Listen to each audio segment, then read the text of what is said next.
안녕하세요. 코트라와 한국바이오협회가 공동으로 개최하는 2021 바이오 디지털 디브리핑 세미나에 참가해 주신 여러분께 감사드립니다.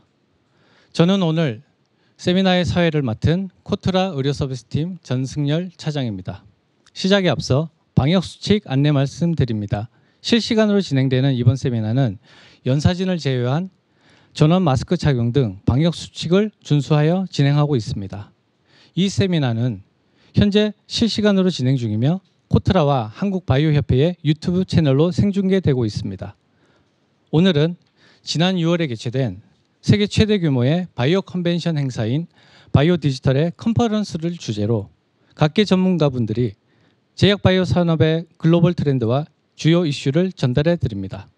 이어서 청중분들이 궁금해하실 안건에 대한 패널 토론을 진행할 예정입니다. 그럼 자리해 주신 연사진을 소개해 드리겠습니다. 먼저 한국산업기술진흥원 백대우 수석연구원님입니다. 오늘 패널 토의의 자장을 맡아주셨습니다. 한국과학기술연구원 최낙원 책임연구원님 소개해 드립니다. 안녕하세요. 다음은 이노큐어 테라퓨틱스 배진건 부사장님입니다. 안녕하세요. 연세대학교 고정길 교수님 소개해 드립니다. 안녕하세요. 마지막으로 글로벌 바이오 커넥션 SSP 서성애 대표님입니다. 안녕하세요. 먼저 본 디브리핑 세미나 첫 번째 세션으로 백대우 박사님께서 바이오 디지털 컨퍼런스 개괄과 제약 바이오 산업의 포스트 코로나를 주제로 발표해 주시겠습니다.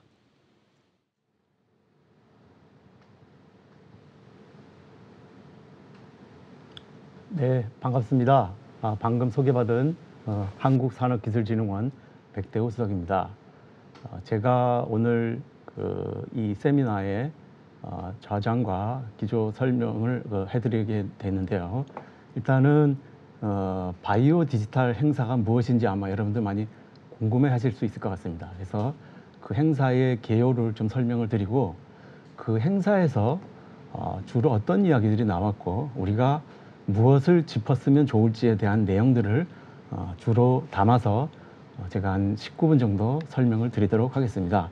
그래서 먼저 전반부로 바이오 디지털 행사가 무엇인지를 잠깐 말씀드리면 여기서 말씀드린 바이오라는 것은 BIO가 바이오테크놀로지 이노베이션 오거나이제이션의 약자입니다. 그래서 우리가 일반적으로 얘기하는 바이올로지의 바이의 개념도 들어갈 수 있겠지만 실은 미국에서 만든 생명공학 혁신 기관이다 이렇게 볼 수 있는데 이 바이오 그 기관의 멤버들이 주로 이제 기업체들과 그 다음에 미국의 경우에 이제 각 주 단위에서 바이오테크놀로지에 관련된 여러 가지 기관들이 많습니다. 그리고 그 학교와 그 다음에 연구소들 그리고 이와 관련된 여러 가지 기관들이 망라돼서 미국이 중심이 된 그러한 오거나이제이션이기도 하지만 전 세계에서 여기서는 뭐 한 30개국 이상이 멤버 국가로 참여해 있다 이렇게 얘기하고 있습니다. 그래서 요 바이오 BIO의 행사를 잠깐 앞부분을 설명드리겠는데 이제 이 BIO 행사가 원래는 2019년까지는 온라인 행사로 미국에서 주 단위로 돌아가면서 했는데 작년 2020년에 아시다시피 코로나가 터집니다. 코로나가 터지기 직전에 원래 2020년에 BIO 컨퍼런스는 온라인 행사가 아닌 오프라인 행사로 샌디에고에서 하려고 했었는데 지금 그림에서 보시는 것처럼 중국에서 코로나 19가 터졌습니다. 뭐 그 당시에 이제 여러 가지 이야기들이 많이 있었죠. 결국은 박쥐에 기생하던 그런 코로나 바이러스가 결국은 우리 인간에게까지 넘어왔다 이렇게 이야기를 하고 있고 그 이후에 이미 전 세계에 이미 다 퍼졌습니다. 우리가 소위 말하는 팬데믹이라는 그런 현상이 나타나게 됐습니다. 지금 이런 그림 보시면 퍼지지 않은 국가가 여기 딱 두 군데가 표시가 나 있어요. 하얀색으로 낸 국가가 아프가니스탄하고 북한입니다. 그래서 사실 그 두 나라는 안 퍼진 것이 아니고 통계 자료가 없습니다. 그래서 나머지 국가에 대한 팬데믹의 현상을 이 그림에서 잘 보여주고 있고요. 자, 아까 말씀드린 대로 이 바이오 컨퍼런스가 작년 6월 달에 원래 샌디에고에서 열릴 계획이었는데 이 코로나가 터지면서 결국은 이 행사가 비대면 온라인 행사로 바뀌게 됩니다. 그래서 행사 이름을 디지털 컨셉을 집어넣습니다. 여기서 얘기하는 우리가 디지털이라고 하는 것은 우리가 디지털 헬스케어 개념이 아니고 비대면 온라인 행사라는 그런 의미에서 바이오 디지털 컨퍼런스다 이렇게 보시면 되겠는데 이 행사가 원래 계획했을 때는 지금 보시는 그 에듀케이션 세션에 크게 약 한 9가지 정도의 주요 분야로 아젠다를 분류를 해서 이것에 대한 내용 중심으로 많이 소개를 하려고 계획을 했었는데 결국은 코로나가 터지자 이게 작년 초에 코로나가 터졌죠. 근데 이 행사가 작년 6월 달에 있었습니다. 그 사이에 무슨 일이 벌어졌냐? 이 미국의 바이오 오거나이제이션에서 코비드 19을 맨 앞에 아젠다로 올리게 됩니다. 무슨 얘기냐면 불과 한 6개월도 안 되는 사이에 BIO가 코비드 19을 메인 테마로 올리게 됩니다. 사실은 뭐 보통 우리가 이러한 컨퍼런스라든지 여러 가지 행사들을 준비할 때 아무리 기획을 잘해도 그 안에 컨텐츠가 훌륭하지 않으면 참 운영하기가 어려운 부분이 있는데 이 코비드 19을 BIO에서 어쨌든 6월 달에 행사할 때 맨 위로 올리게 됩니다. 작년 그 행사가 약 64개국이 참여를 했고 기업은 한 4,000개 이상 기업이 그리고 거기에 온라인에 참여한 전문가들의 숫자가 한 7,000명이 넘는 그런 행사가 진행이 됐었는데 그 작년 행사에서 중요하게 우리가 알아봐야 될 것이 한 가지 있습니다. 그것이 뭐냐면 지금 여러분들 혹시 이분 얼굴 보면 기억하실는지 모르겠는데 그 미국 NIH 산하에 NIAID라고 하는 그 알러지 감염 질환에 대한 국립연구소가 있어요. 거기 연구소 소장이십니다. 안소니 파우치 박사가 작년 6월 달에 이 컨퍼런스를 열릴 때 메인 스피커로 나와서 다음과 같은 제목으로 그 발표를 합니다. 무슨 얘기냐면 그 작년 6월이죠. 잘 기억하세요. 코로나와의 전쟁에서 승리하는 비법은 무엇이냐? 백신을 통해서다라고 이야기를 합니다. 이것이 작년 6월 달에 안소니 파우치 박사가 이걸 주제로 발표를 그 당시 했었어요. 이 행사 안에서. 근데 그 당시에 저는 이걸 보고서 의문점을 가졌습니다. 왜냐면 보통 우리가 사스코비드2라고 하는 이 코로나 바이러스 특징은 사람에게 잘 전염이 되지 않습니다. 전염이 돼도 우리가 예전에 뭐 사스나 메르스나 한 1년도 안 가고 어느 순간 우리가 백신을 만든다라고 한참 했는데 싹 사라져 버립니다. 어느 순간 없어져 버렸죠. 그래서 저는 작년 6월 달에 안소니 파우치 박사가 이 이야기를 할 때만 해도 뭐 코로나가 뭐 비록 팬데믹이 됐지만 저거 백신 언제 만들까? 그 전에 스스로 코비드 19이 사라지지 않을까? 저는 그렇게 생각하거나 또는 인간이 그렇게 백신을 몇 달 만에 만든다는 건 있을 수도 없는 것이야 라고 저는 개인적으로 치부를 했었습니다. 그런데 어떻게 됐나요? 뭐 여러분들이 너무 잘 아시죠? 자, 그 행사가 2021년 올해 6월 달에 드디어 1년 뒤에 행사가 다시 열리게 됩니다. 아까 말씀드린 대로 이 행사는 여전히 디지털이라는 키워드를 갖고 행사를 진행하게 됐죠. 그래서 이 행사가 지난 6월 14일부터 18일까지 5일간 메인 행사가 있었는데 그 앞에 우리가 10일과 11일 이틀 동안 이노베이션 스테이지라고 하는 새로운 세션을 하나 만들었어요. 그래서 어쨌든 전 세계에서 열리는 바이오 테크놀로지에 대한 컨퍼런스가 지난 6월 달에 있었었는데 이 행사의 의미를 잠깐 좀 우리가 배경 설명을 좀 드리겠습니다. 뭐냐면 지금 보시는 바와 같이 이 행사에 참여하는 이 당사자들은 주로 당연히 사이언스 하는 분들 그리고 이것을 사업화하는 벤처기업과 그 다음에 빅파마들을 포함한 비즈니스 파트에 있는 분들을 당연히 참여하겠지만 뒤에 더 한 분이 있습니다. 폴리시, 우리 정부의 정책을 관여하는 분들, 소위 정부가 이 행사에 주요한 파트너로 참여한다라는 것입니다. 우리가 보통 이 사이언스 하는 분들이나 비즈니스 하는 분들이 정부가 무슨 생각하는지에서 보통 잘 생각을 하지 않는 그러한 조금의 좀 미흡한 부분이 있는데, 이 BIO 행사에서는 이 펄러시에 대해서 굉장히 중요하게 생각을 합니다. 특히 작년에 코로나 터진 이후에 이러한 부분들에 대한 이야기들이 상당히 많이 비중 있게 다루는데, 뒤에서 그 부분에 대한 내용을 제가 좀 더 설명을 드리고요. 이 BIO 행사는 그래서 그 원언원 파트너링이라고 하는 소위 그 기술을 개발한 사람과 그래서 비즈니스 하는 쪽이 같이 만날 수 있는 파트너링 장소와, 그 다음에 인터랙티브 에듀케이션, 그래서 우리가 하나의 주제에 대한 그 테마를 가지고 서로 전문가들이 서로 토론하면서 교육의 장으로 사용하는 그런 세션, 그리고 올해 새로 만들어진 이노베이션 스테이지라고 하는, 이 이노베이션 스테이지는 뭐 메인 행사 앞에 한 이틀 정도 시간을 따로 하려 했는데, 그 이유는 뭐냐면 여기에 참여한 소위 핫티스트 컴퍼니 인 바이올로지, 그러니까 그 바이오텍 안에서도 아주 이슈가 될 수 있는 아주 괜찮은 테마들을 갖고 있는 바이오 컴퍼니들이 그 기술을 가지고 IR을 하는 그런 장소로 이 뉴 이노베이션 스테이지를 따로 만들었어요. 그래서 여기에 많은 이해 당사자들이 참여하는 그런 시간을 미리 이틀 동안 주어지게 됩니다.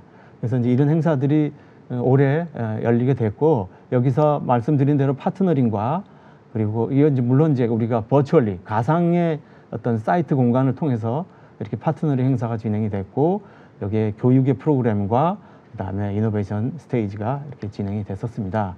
뭐 이 행사는 올해는 아직 통계가 정리가 안 됐더라고요. 그래서 미국에서도 올해 참석된 현황에 대한 데이터는 없고, 제가 앞부분에서 보여드렸던 작년도 이 행사의 통계 데이터인데, 그건 아까 제가 이미 모두에 설명드린 부분이라서 넘어가도록 하겠습니다. 지금 보시는 것처럼 그 올해 행사에 한국관이 이제 버추얼하게 열렸는데 25개 우리나라 기업체가 참여를 했고요. 여기에 이제 한국바이오협회와 서울시 산업진흥원이 공동 수행기관으로 이 기업 한국관이 잘 운영될 수 있도록 옆에서 백업을 해드렸습니다. 그래서 파트너링 행사와 이노베이션 스테이지가 열렸고, 여기에 참여한 국내 한국관의 25개 기업 목록은 다음과 같습니다. 뭐 그 현장 온라인 분위기는 뭐 지금 그림에 보시는 거와 마찬가지라고 보시면 되겠고요. 여기서 33개의 어떤 치료 포커스 테마가 제공이 됐는데, 지금 보시는 그림에서 33개의 테마를 뭐 그냥 잠깐 스킵하고 넘어가도록 하겠습니다. 자, 그럼 이제 후반으로 들어가서 이 2021 바이오 디지털 컨퍼런스에서 우리가 에듀케이션 프로그램에서 주로 어떤 얘기들을 했는가, 뭐 다양한 얘기들이 많이 있었습니다만, 제가 오늘 특별히 드리고자 하는 주제는 코비드 19과 포스트 코비드에 관련된 내용 중심으로 해서 5가지 소재를 가지고 잠깐 간략히 말씀드리도록 하겠습니다. 먼저 첫 번째, 중요한 테마를 첫 번째 얘기를 했는데요. 이게 키노트 스피킹이라고 보시면 됩니다. 제목이 뭐냐면, 생명공학은 코비드 19의 장벽을 넘어서 새로운 세상으로 대전환하는데 기여를 하게 되었다, 이렇게 얘기를 합니다. 작년 1년 전에 아까 말씀드린 안소니 파우치 박사가 코비드 19과의 전쟁에서 승리하는 법 해서 결국 백신 개발이 가능하다라고 이렇게 얘기를 했을 때 의문점을 가지고 있었지만, 결국 1년 뒤인 올해 6월 달에 이 행사에서 다음과 같이 이미 생명공학은 이미 코비드 19 장벽을 넘어섰다라고 첫 번째 주제로 네 분이 나와서 토론을 하게 됩니다. 이 내용은 뭐 결국은 어쨌든 이런 전 세계 봉쇄 위기 상황에서 생명공학 산업계는 불철주야 기술 개발을 통해서 백신, 치료제, 진단 장비 등을 개발에 성공하게 된다. 올해 6월까지 20억 도스의 백신을 생산해서 보급을 했고, 올해 말까지 110억 도스의 백신을 공급할 예정이다 라고 합니다. 여기서 재밌는 키워드가 있는데, 불철주야라는 우리말로 제가 표현했습니다만, 위기 상황에서는 미국 사람들도 24시간 7일 쉬지 않고 일을 하는 거를 이번 코로나를 거치는 과정에서 저는 그 현장을 목도를 하게 됐습니다. 상당히 좀 인상 깊었던 그런 이야기였던 것 같고요. 여기서 이제 생명공학이 어쨌든 이 코비드 19을 우리가 극복은 했지만 이걸로 끝날 것이 아니라 앞으로 지속 가능한 그러한 프로그램으로 변환을 해야 되겠다. 그러면은 이 바이오 혁명이 어떤 변환을 해야 될 것이냐에 대해 세 가지 질문을 던지는데, 리빌드 가능한 전략이 무엇이냐, 그리고 두 번째로는 지금까지 잘 된 것은 무엇이고 바꿔야 될 것은 무엇이냐, 그리고 세 번째로는 앞으로 새로운 팬데믹이 생겼을 때 우리가 그러한 위기에서 과연 어떻게 또 잘 벗어날 수 있을 것이냐, 이 세 가지 질문을 던지고서 시작을 합니다. 그래서 여기서 정리된 어떤 아젠다를 제가 한 4가지로 한번 정리를 해봤는데, 일단 임상 연구에 대한 새로운 기법이 앞으로 굉장히 어떤 활발히 어떤 논의되고 적용돼야 된다라는 얘기를 합니다. 왜 그러냐? 결국 위기 상황에서는 시급한 정보 교류가 굉장히 중요한데, 이것이 과거에 평화 시기에, 코로나가 없는 시기에 일반적인 프로그램으로는 작동이 안 될 거다라는 것이죠. 세 번째로는 팬데믹 대응 이외에 사실은 우리가 팬데믹 끝나고 난 포스트 코로나 이후에는 어떻게 할 것이냐? 결국 항암제라든지 결국 인류가 질병에서 극복할 수 있는 그러한 다양한 치료제 개발을 계속 앞으로 해 나가야 되는데, 이러한 신약 개발에 우리가 포스트 코비드를 통해서 새롭게 확보한 그런 툴들을, 방법론들을 신약 개발하는데 어떻게 적용할 수 있을 것이냐, 이런 얘기를 하고요. 끝으로 이러한 과정에서 이제 임상시험에 굉장히 중요하게 포커싱을 두고 얘기를 합니다. 임상시험은 당연히 신약 개발의 이해 당사자라고 할 수 있는 개발자, 그리고 CRO 이런 것들이 참여를 하겠지만, 여기서는 임상시험 참여자 등을 망라한 방법론의 변화를 요구하고 있습니다. 그래서 여기서 뭐라 그러냐면 6월 24일 날, 이거는 6월 24일은 이 BIO 컨퍼런스 끝난 이후에입니다. 지난주의 일이었지만 6월 24일 날 클리니컬 트라이얼 다이버시티 서미트라고 하는 새로운 행사를 기획을 해서 이러한 임상에 대한 새로운 방법론에 어떤 우리가 접근을 위해서 서로 토의하는 그런 행사가 지난주에 추가로 있었습니다. 자, 두 번째 제가 그 아젠다로 뽑은 것은 코비드-19 관련된 파이프라인에 대해서 업데이트된 내용을 잠깐 소개해 드릴 건데요. 이 내용은 이 bio.org 홈페이지 안에 들어가 보면 코비드 파이프라인 트래커라는 사이트가 따로 있는데, 여기 안에 자세한 내용이 업데이트 됩니다. 그래서 여러분들이 나중에 끝나고 나서도 실시간으로 업데이트된 자료를 얼마든지 가서 보실 수 있는데, 자, 이 내용들을 요약해서 말씀드리면 코로나가 터지자 작년 1월부터 관련 기업들은 팬데믹 반응에 주시를 했고요. 당연히 진단, 치료제, 백신 개발에 시작을 했습니다. 결과 지난 6월 초까지 총 962개의 의약품이 개발이 되었다라고 얘기하고요. 여기에 88%가 기업이 만들어냈다. 그 중에 73%는 벤처기업이다라고 합니다.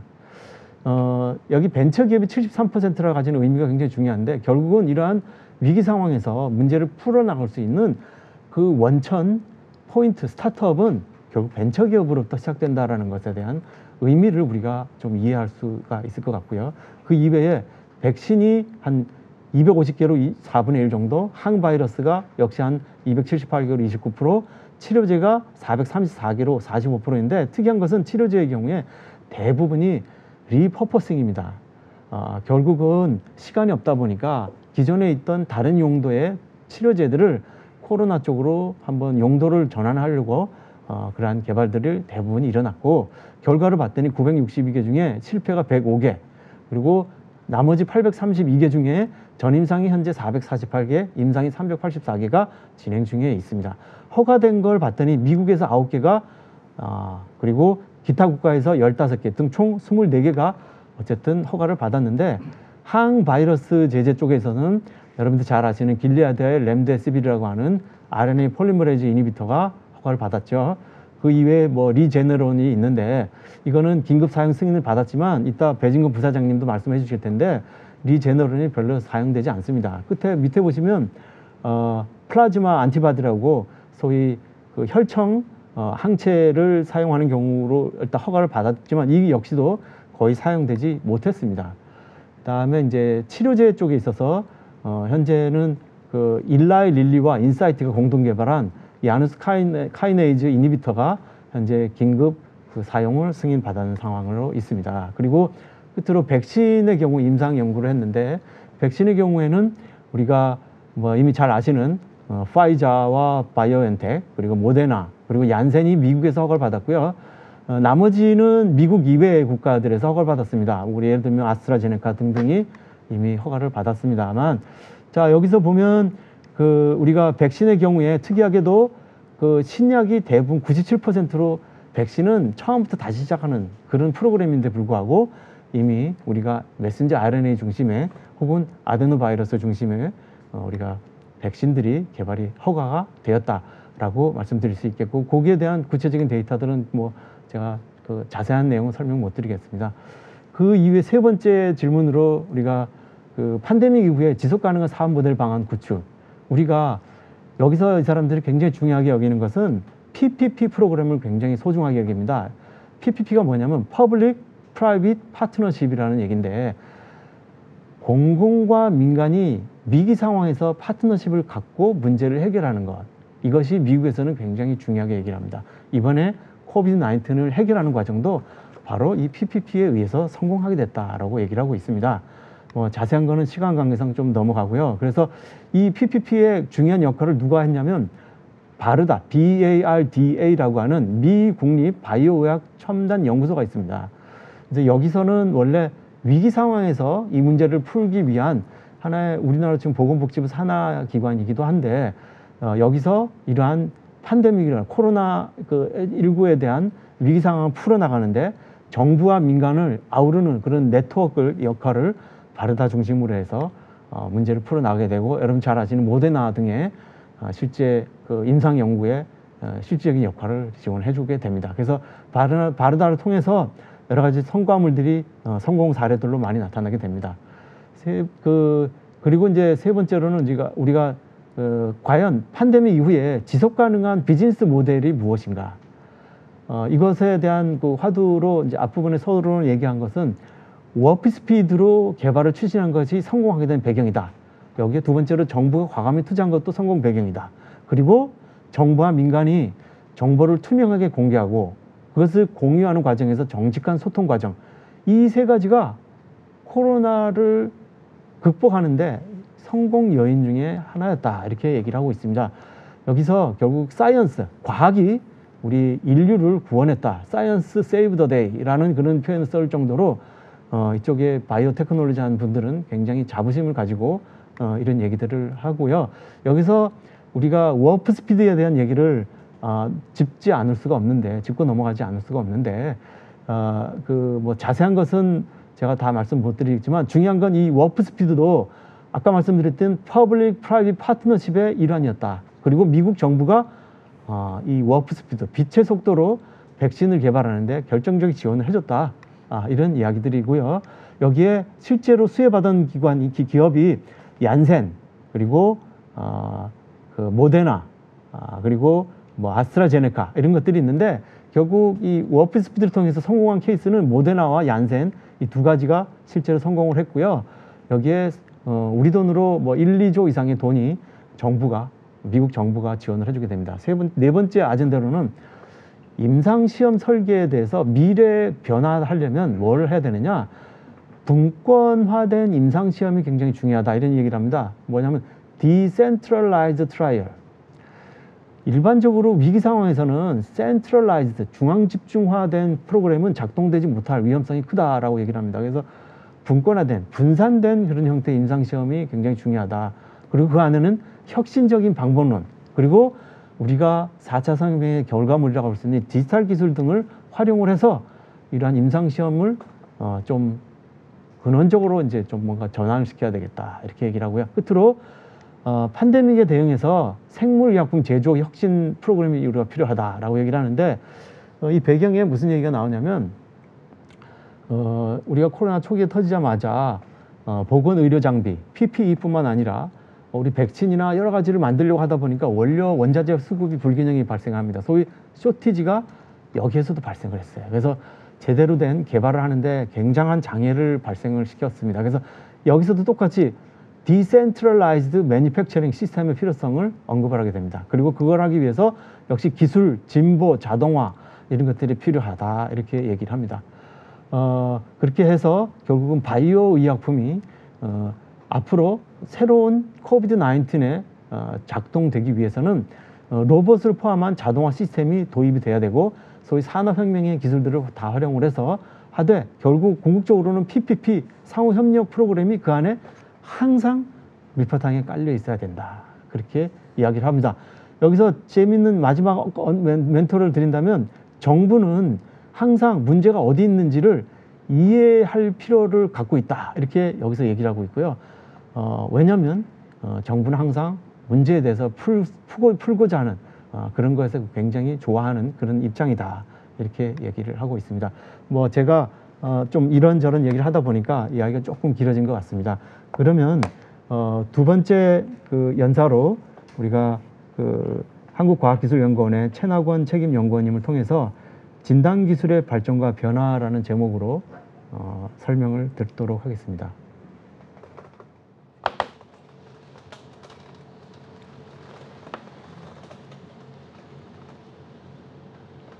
네, 안녕하세요. 방금 소개받은 한국과학기술연구원의 최낙원이라고 합니다. 방금 백 박사님께서 굉장히 좋은 그 배경 소개를 잘 해주셨어요. 제가 말씀드리고 소개해드릴 것도 연장선상이라고 생각하시면 될 것 같고요. 근데 저는 약간 관점이 우리나라가 지금 여태까지 K 방역이라고 해서 굉장히 잘 해오고 있다고 전 세계적으로도 인정을 받기 시작했는데 이 다음에 더 한 단계 업그레이드된 2.0으로 가려면 어느 점들을 좀 더 우리가 염두에 두면 좋을까를 중심으로 소개를 해드리고 시간이 혹시 남는다면 그 기술 관련해 가지고 또 소개를 해드릴게요. 그 처음에 제가 이 세션들을 좀 들을 때는 실제로 진단을 하기 위한 기술 중심으로 나오려나 했는데 그거보다는 좀 정책적이나 아니면 경험들을 중심으로 하게 됐고요. 그래서 세션 청취한 것부터 소개를 좀 해드리면 제가 첫 번째 들은 세션은 그 방금 백 박사님께서 발표해 주신 내용과 좀 맥을 같이 하는 건데 이 미래의 진단은 어떻게 해야 될 것이며 우리가 코로나19라는 팬데믹 상황에서 그런 임팩트가 여러 가지가 있을 테니까 공공 섹터의 전문가를 두 분 모시고 그 민간 섹터의 전문가 셜록과 로슈 주로 이제 진단을 하기 위해서 키트나 아니면 기법들을 상용화시키는 분들 그리고 그런 것들을 지원하기 위한 공공 부문의 NIH 디렉터나 아니면 방금 백 박사님께서 말씀하신 바르다라고 하는 그 긴급하게 기업에 지원을 해주는 그런 기관에서 이제 서로들 그 경험을 공유하면서 얘기를 했어요. 두 번째는 독일에 있는 회사인데 이 회사가 좀 특이하게 원래 하는 거는 그런 일이 아닌데 코로나19 진단 때문에 확 떴더라고 그렇게 얘기를 하더라고요. 그래서 그런 것들도 막판에 좀 설명을 해드릴 수 있을 것 같고요. 제가 들으면서 제일 결론부터 제가 말씀드리면 이런 것들이 그 우리나라에서 굉장히 그 세계에서 제일 처음 시도했거나 굉장히 잘 하고 있는 거를 단적으로 보여주는 그림이라고 생각해요. 이 공적 마스크라든지 마스크를 앱을 통해서 어느 약국에 가면 마스크가 몇 개가 남았다라든지 아니면 드라이브스루로 진단을 빠르게 하거나 아니면 정보통신 기반으로 해서 백신을 맞고 난 다음에 바로 블록체인 기술을 이용해 가지고 백신 증명서를 발급받을 수 있도록 한다든지 통계가 실시간으로 거의 잡히잖아요. 이게 우리는 당연하게 느끼지만 전 세계에서 이런 거를 모두 할 수 있는 나라가 생각보다 그렇게 많지 않다고 하거든요. 심지어 G7이라고 하는 선진국 국가들도. 그래서 이 세션들을 들으면서 이 사람들이 막 얘기 나누는 것들의 상당 부분은 요소 기술들을 우리나라가 이미 갖고 있다고 생각을 해요. 그리고 그런 건 이제 그 이후에는 워낙 우리나라가 이 국토 전반으로 ICT 기술이나 인프라가 깔려져 있기 때문에 굉장히 그 국민 일상생활 깊숙하게 이미 우리도 알게 모르게 적용되어서 활용 중이고 또 특히 예전에 IMF 터지고 나서 금모기 때도 그랬지만 우리나라 국민 개개인의 특유의 좀 뭔가 딱 터졌을 때 합심을 하는 그런 분위기, 문제를 대하는 태도나 문제를 해결하려고 하는 그 능력까지 포함한 그런 것들이 이런 K방역으로 나갈 수 있지 않게 됐을까 생각이 좀 들면서 그럼에도 불구하고 그 몇 가지 시사점들은 여전히 존재한다고 느꼈어요. 제가 그 얘기 나누는 것들을 부르면서. 첫 번째 세션에서 논의를 딱 먼저 화두를 던졌던 거는 이 코로나19가 얼마나 어떻게 이 공공보건 커뮤니티와 헬스케어 업계, 여기서 헬스케어 업계라고 하면 진단 키트를 개발하는 사람들을 포함할 것 같은데요. 그런 관점에서 변화를 시켰는가 그런 것들 좀 경험을 얘기를 했어요. 몇 가지 생각나는 것들을 좀 말씀을 드리면 이 단순히 공공보건이나 헬스케어 업계뿐만 아니라 그 엔드 유저 소비자들까지 굉장히 깊게 파고들어서 이 대중의 이해도가 너무나도 높아졌다는 것을 모두 다 말씀들을 하시더라고요. 그러니까 자연스럽게 소비자의 입장에서 이 진단 테스트는 왜 하는지, 언제 해야 되는지, 어떻게 하는지를 다 이제 이미 이해를 하고 있다는 얘기죠. 그게 워낙 전 세계적으로 팬데믹 상황이 크게 닥쳤기 때문에 그랬을 것인데, 그러니까 그런 높은 대중의 이해도가 다시 공공이나 민간 업계로 선순환돼서 피드백이 들어가는 거예요. 그 실제로 우리나라도 포함해서 미국과 같은 뭐 전 세계 다 그렇지만 뭐 페이스북과 같은 소셜 미디어를 통해서 개개인이 다 감염병 진단 전문가가 되고 있죠. 심지어 저도 그 감염병 진단의 전문가가 아님에도 불구하고 진단을 할 수 있는 요소 기술을 개발하는 사람인데 이래저래 보고 듣고 저도 공부하고 이러면서 굉장히 각자가 전문가가 되어가고 있는 거를 목격을 하고 있는 중이고, 대단히 빠른 시간 내에 거의 실시간으로 진단 진행 정도가 모니터링이 가능해졌다라고 하지만 우리나라는 상대적으로 처음부터 거의 초기부터 이런 것들이 가능해졌었죠. 네.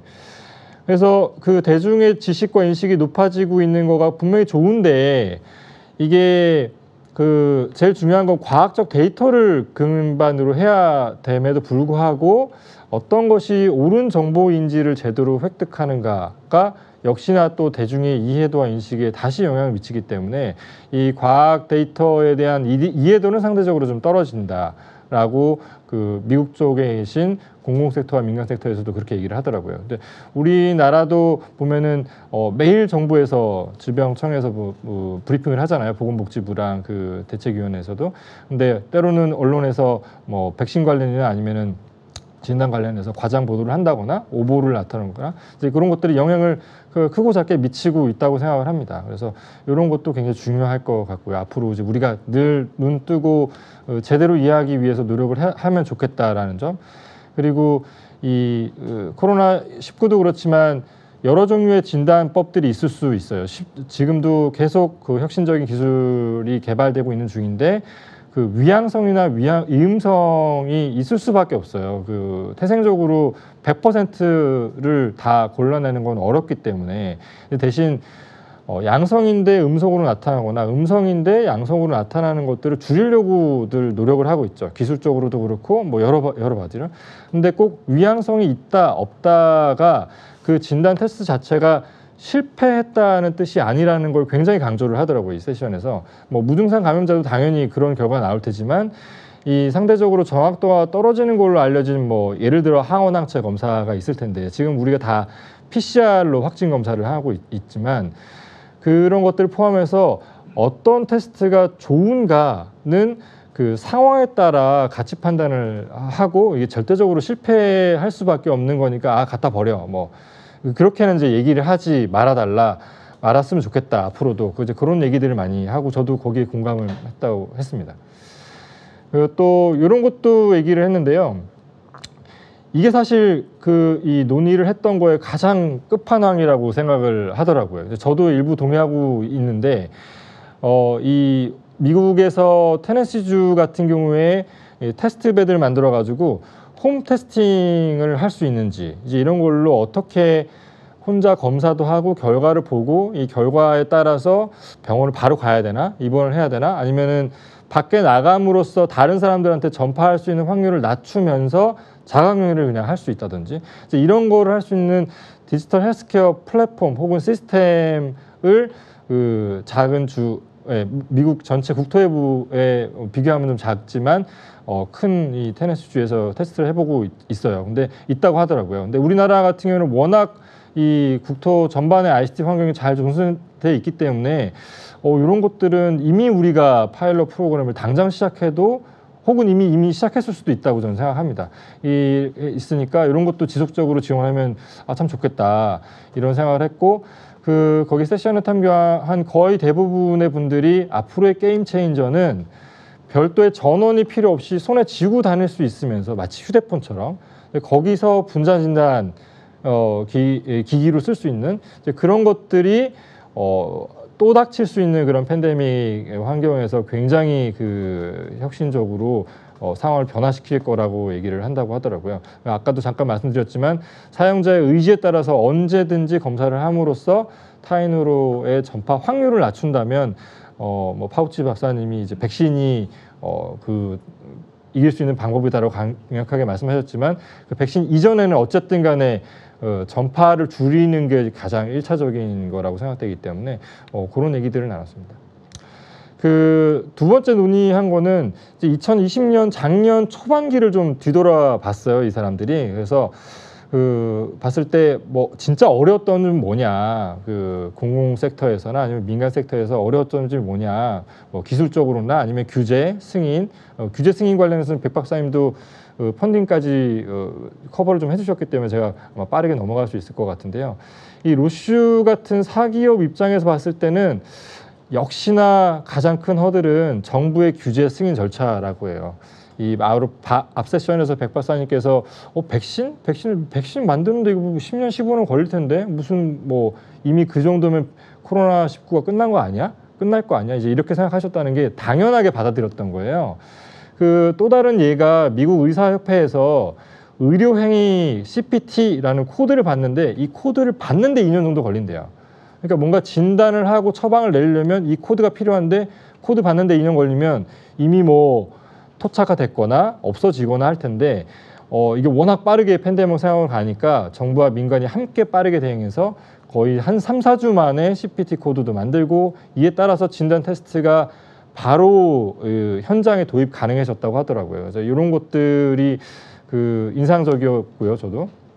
그리고 이제 또 얘기를 나누는 게 언제 무슨 상황이 발전하든 간에 이 제한적이고 다 이 변동적이기 때문에 빠르게 그런 상황에서 이 어떻게 실행하는가가 가장 핵심적인 교훈이라고 다들 다 입을 모았습니다. 그래서 그 예로 미국 FDA가 2020년 3월 16일을 기점으로 이 통상적인 규제를 과감히 철폐하는 그런 전향적 실행을 했다고 해요. 그 전까지는 뭐 좀 생기는 것 같긴 한데 그래도 좀 기존에 밟아왔던 절차를 밟아서 해야 되는 거 아니야? 진단이나 뭐 치료제나 백신이나 이렇게 생각을 하고 있다가 너무 걷잡을 수 없이 이제 커지니까 이래서는 안 되겠다.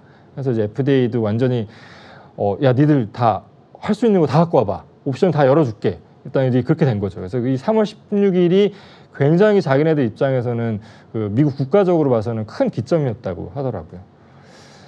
그 정부 주도의 공공 투자 펀딩에 이게 바르다 얘기인데요. 바르다에서 오셔가지고 말씀하셨는데 돈 자체는 그렇게 충분했대요. 초기에는 충분했는데 역시나 절차, 특히나 이제 오래 걸리는 절차인데 통상적인 상황에서는 회사가 이런 공공 펀딩을 받기 위해서 1년 가까이 걸린대요. 공고가 나가고 약식 계획서 제출하고 1차 평가한 다음에 이제 풀 프로포절이라고 하는 확장 계획서를 제출하고 최종 선적하고 계약까지 하려면 거의 1년이 걸린다는 거죠.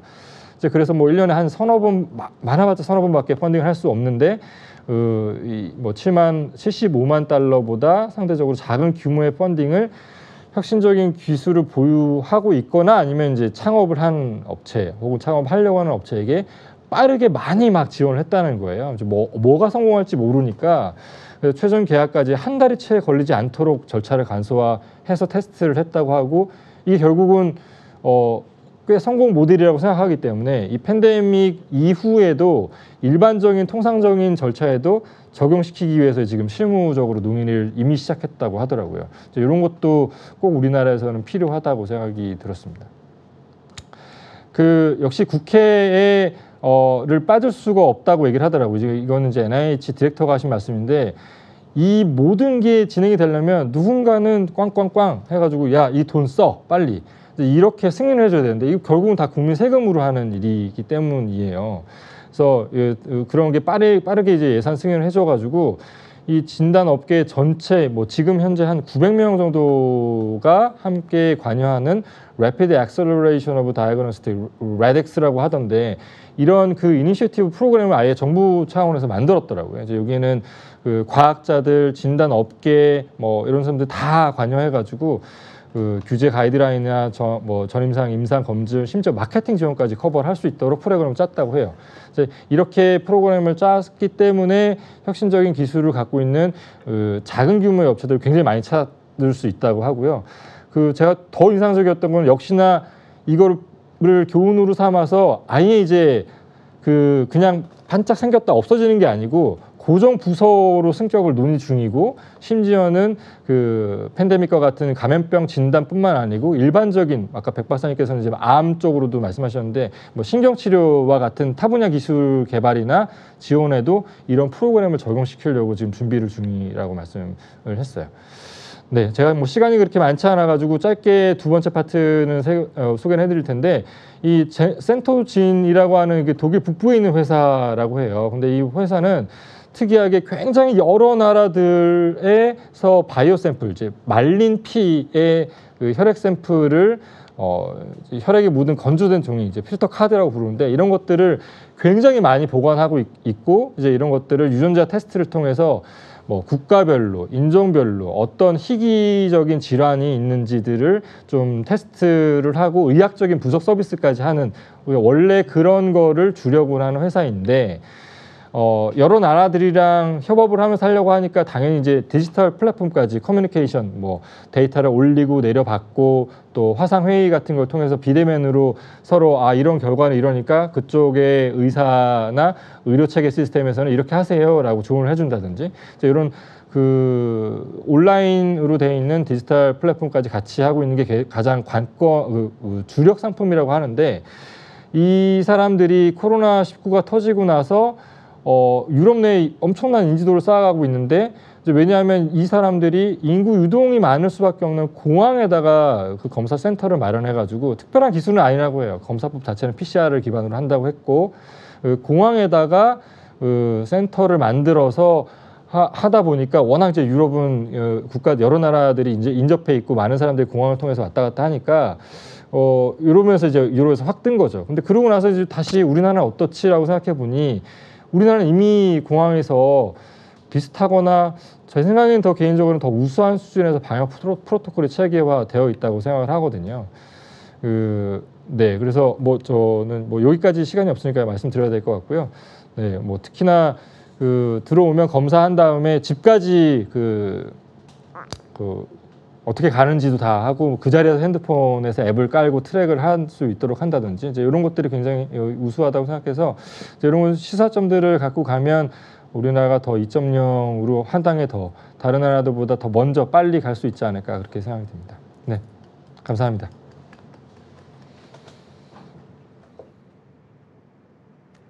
네, 감사합니다.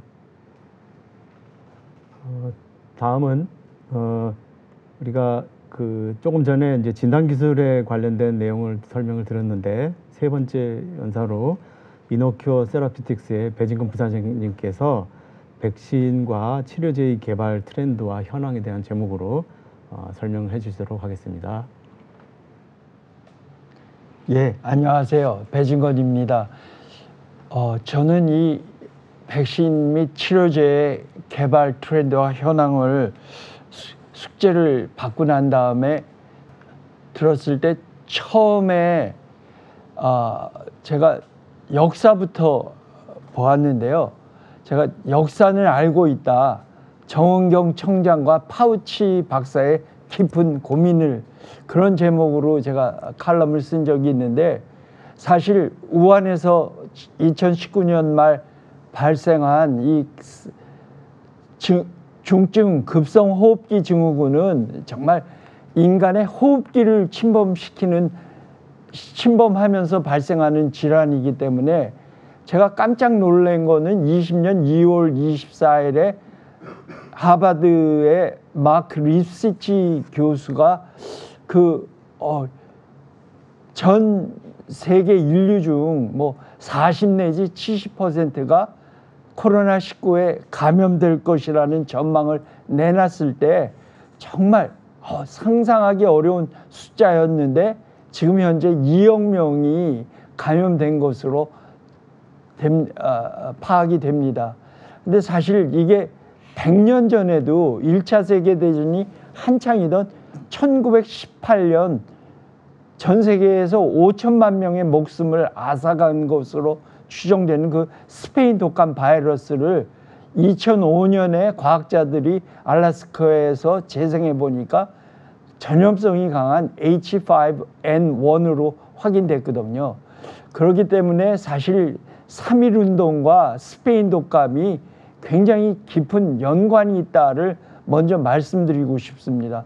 1918년 조선 총독부 통계 영감을 보면은 총 인구 1670만 명 중에 44%가 벌써 독감 환자가 발생해서 14만 명이 죽었거든요.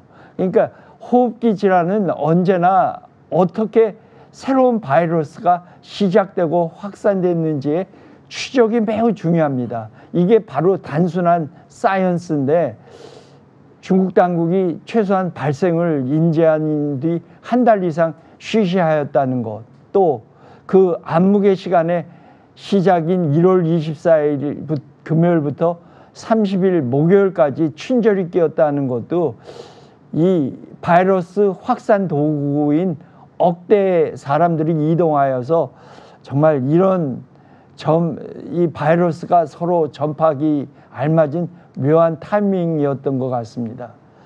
저 이상한 타이틀을 집어넣었는데요. 몸에서 담배 냄새가 나요. 신천지 523명 후유증.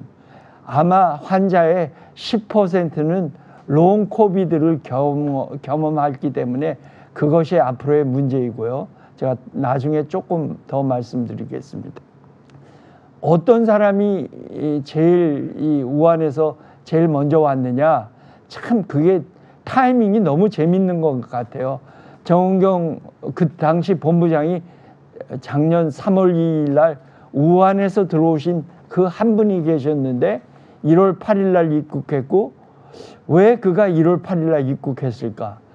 출입국 기록은 2019년에는 그 해에는 잠깐 1월 8일 날 한국에 입국했다가 폐쇄되기 직전에 우한으로 다시 돌아갔는데, 묘하게도 1월 11일 날 신천지 정기총회가 열렸다는 것이 너무 바이러스가 정말 신천지를 흔들어 놓은 거기 때문에 이 뉴스들을 보면서 신천지 6월절이라는 게 넘어간다는 것인데 바이러스가 사람을 참 잘 넘어가지 않았나, 그런 아주 생각이 들었습니다.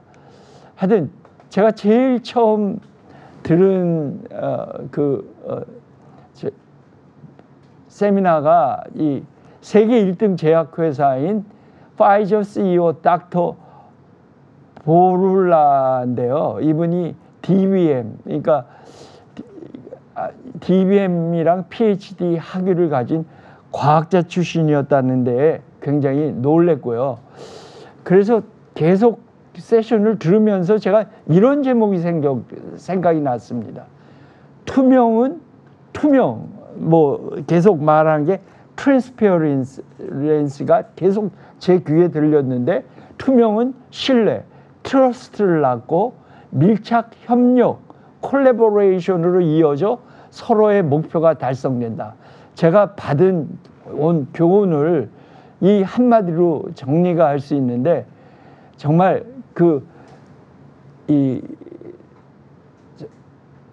정말 파이저 CEO 말씀에 의하면은 코로나19를 방어하는 인간의 최고 빠른 무기인 mRNA 백신 개발의 파트너인 비온텍과 벌써 2018년에 mRNA 플루 백신을 공동 연구로 시작하였다고 얘기를 했습니다.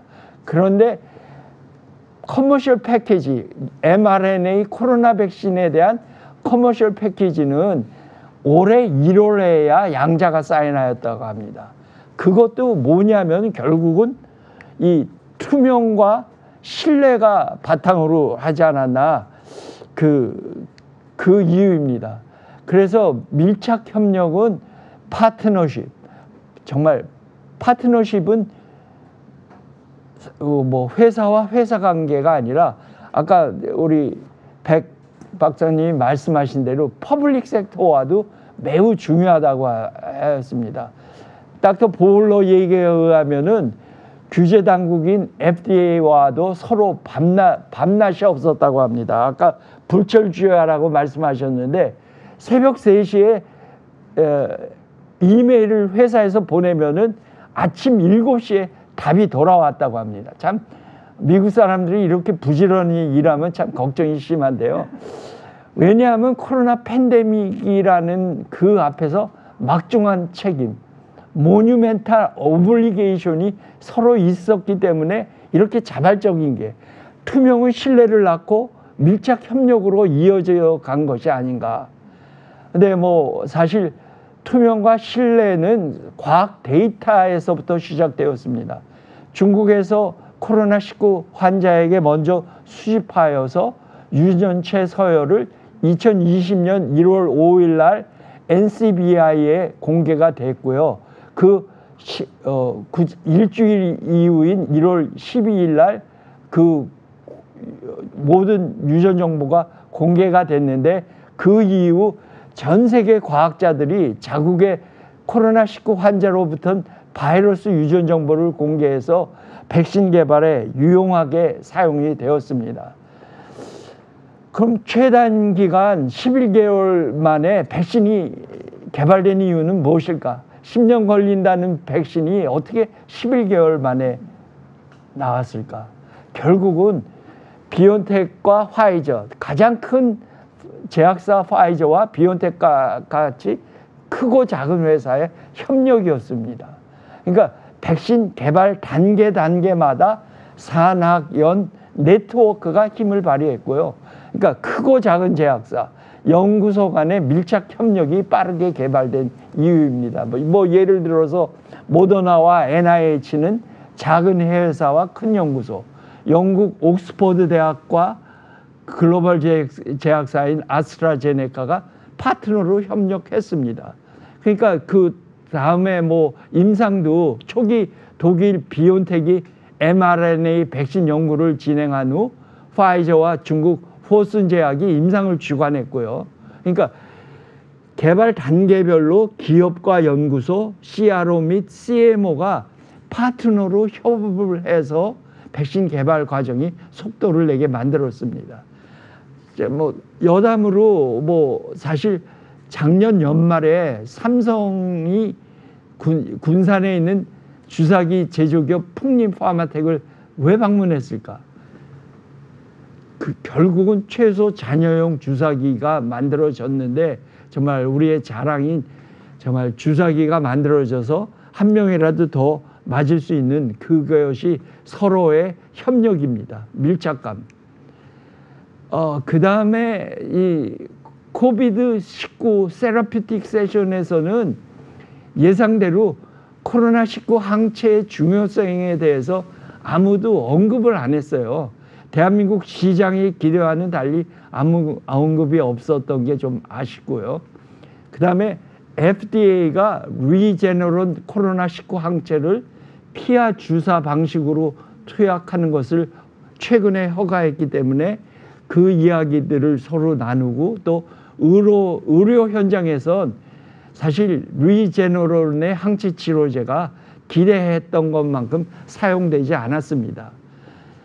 병원이 아닌 피하 주사 방식이 높은 가격의 문제를 해결할 수 있을까?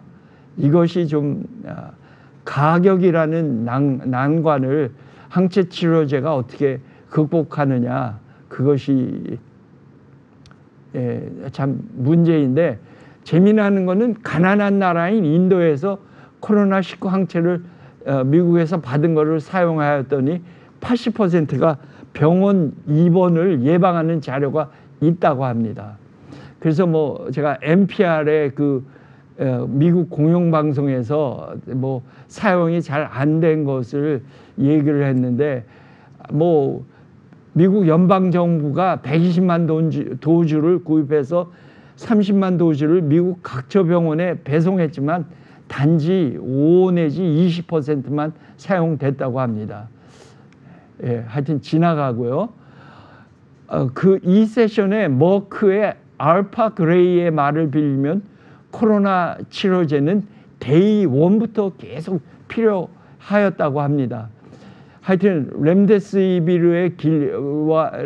렘데시비르는 길리어드가 에볼라 바이러스 치료제로 개발하던 핵산작용제를 다시 드럭 리포지셔닝하고 임상을 진행하였기 때문에 그렇게 빨리 나온 거고요. 하나 유의있게 봐야 될 게 머크와 리치백 바이오세라피틱스의 경구용 코로나19 항바이러스제 몰루피라비르가 임상 3상을 진행하고 있는데 이미 미국 정부에서 1.2 빌리언을 저기에 투자를 하였습니다. 그만큼 앞으로 미래에 정말 이런 RNA와 결합해서 작용하는 이 핵산 작용제가 정말 중요한 역할을 할 것이기 때문에 선투자한 것 같습니다. 그 다음에 또 하나 CEO의 그 톡을 들었는데 암젠의 CEO 로버트 브래드웨이는 포스트 팬데믹 월드, 그러니까 팬데믹 이후의 세상에 대해서 말하였는데 코로나19 팬데믹 상황에서 만성 질환을 지닌 환자들이 병의원에 방문하는 것조차 연기한 경우가 많기 때문에 팬데믹 후에는 만성 질환의 약과 관리에 더 집중을 하여야 된다고 말했습니다. 그러면서 가장 또 이 세션에서 제일 재미나는 것은 다음 대유행병 넥스트 팬데믹의 출현은 언제일까?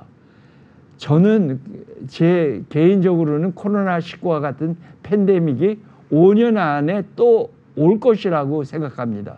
왜냐하면 역사가 그렇게 더 짧게 빨리 오게 된다는 것을 보여줬기 때문에요. 그래서 바이오테크놀로지의 CEO인 조지 스캔코스가 아주 비어가 팬 코로나 백신, 아무 코로나 바이러스에 작용할 수 있는 팬 코로나 백신을 준비 중이라고 하였던 것이 굉장히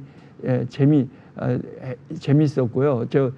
이 사이언스지에 나온 아티클을 보면 더 드림 백신인데 한 4년 전에 이런 팬 코로나 백신을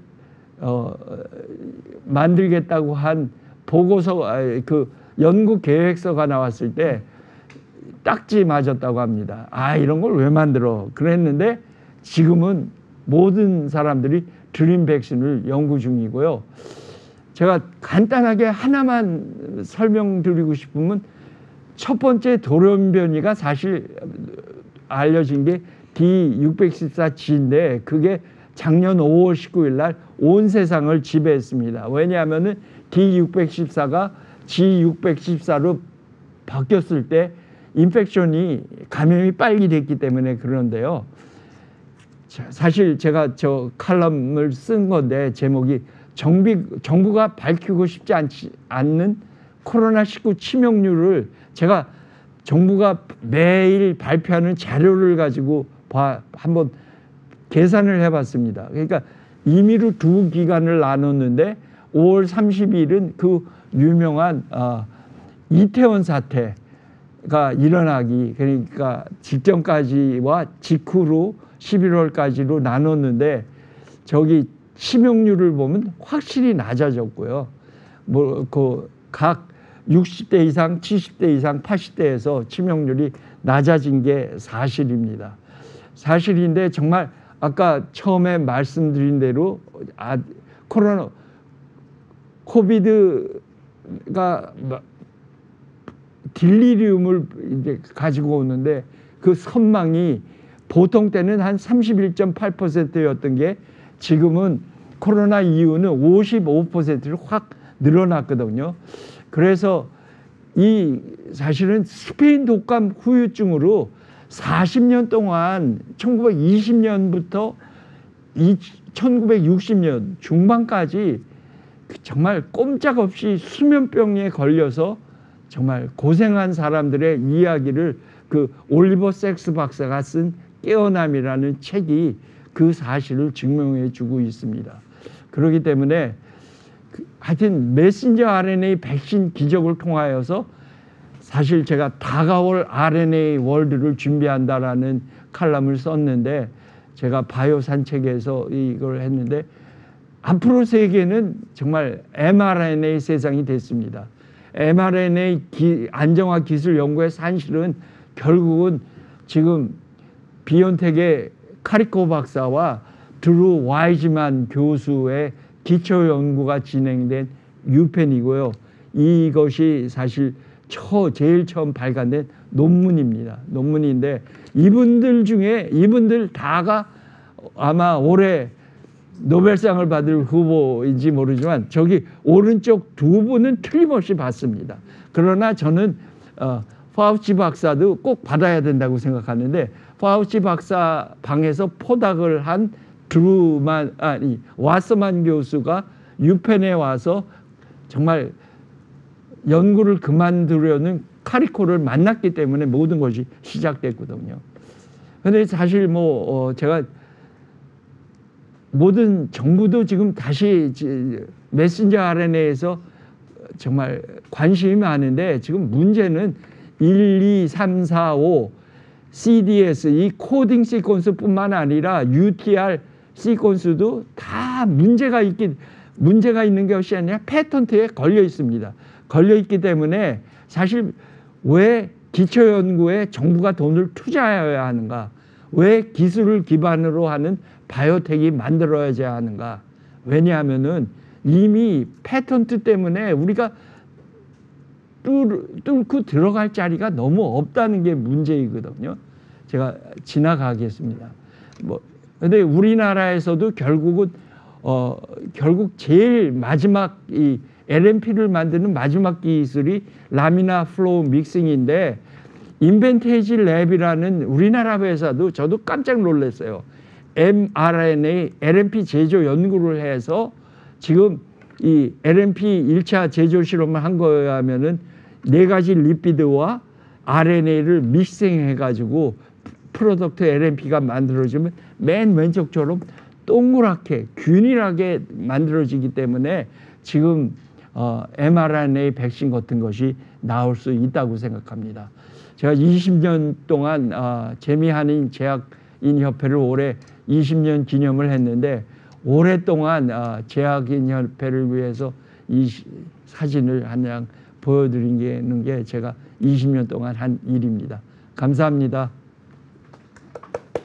네, 배진걸 부사장님 감사합니다. 지난 역사를 우리가 그냥 넘어갈 수는 없을 것 같고요. 그것이 우리가 앞으로의 대비하는데 중요한 교훈이 되지 않을까 이런 생각을 또 해봤습니다.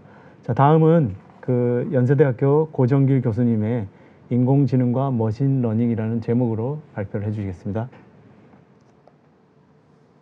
네, 안녕하십니까. 연세대학교 공과대학 글로벌용학공학부 고정길입니다.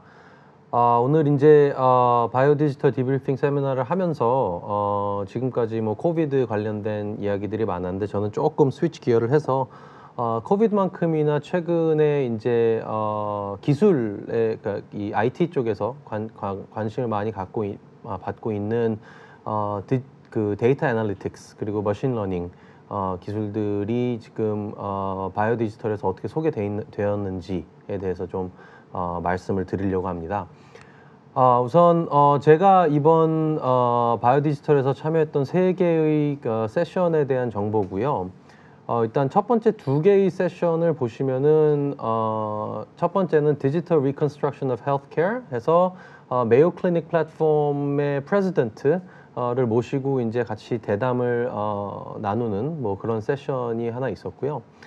두 번째 세션 같은 경우는 How Biomedical Data Collaboration Can Advance the Treatment of Disease라는 제목으로 해서 여기서도 마찬가지로 데이터를 수집하고 데이터를 애널리시스하는 이런 과정들이 어떻게 우리가 어떤 그 치료 진단의 프로세스에서 어떻게 도움이 될 수 있는지에 대한 토론이 있었습니다. 그래서 이 2가지의 세션들이 이제 지금 말씀드리겠지만 약간 데이터를 어떻게 수집하고 데이터를 어떻게 관리를 해야 되고 이걸 어떻게 활용하고에 대한 이야기를 좀 주로 나눴고요. 그 다음에 사실은 이런 그 다양한 형태의 디지털 헬스케어 시스템들이 사실은 지금 아직도 이 커머셜라이제이션 과정에서 사업화 과정에서 굉장히 많은 어려움을 겪고 있습니다. 그래서 실제 다양한 투자자들 그리고 회사를 분석하는 그런 분들이 나오셔서 또 패널을 진행을 하면서 지금 본인들이 투자자 입장에서 보기에 그리고 스타트업을 평가하는 입장에서 봤을 때 어떤 이 비즈니스 모델의 관점에서 어떤 한계점들이 있는지 뭐 이런 부분들에 대해서 토론을 하는 요 세 가지의 세션들에 참여를 했고 이런 관점에서 오늘 좀 말씀을 드리려고 합니다.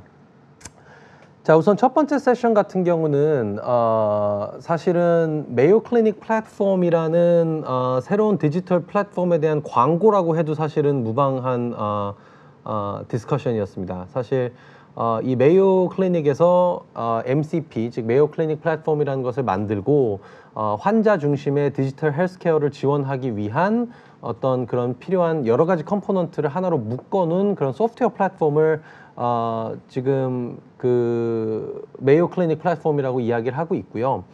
이 안에 이제 세 가지의 주요 이니시에이티브가 있다고 소개를 했습니다.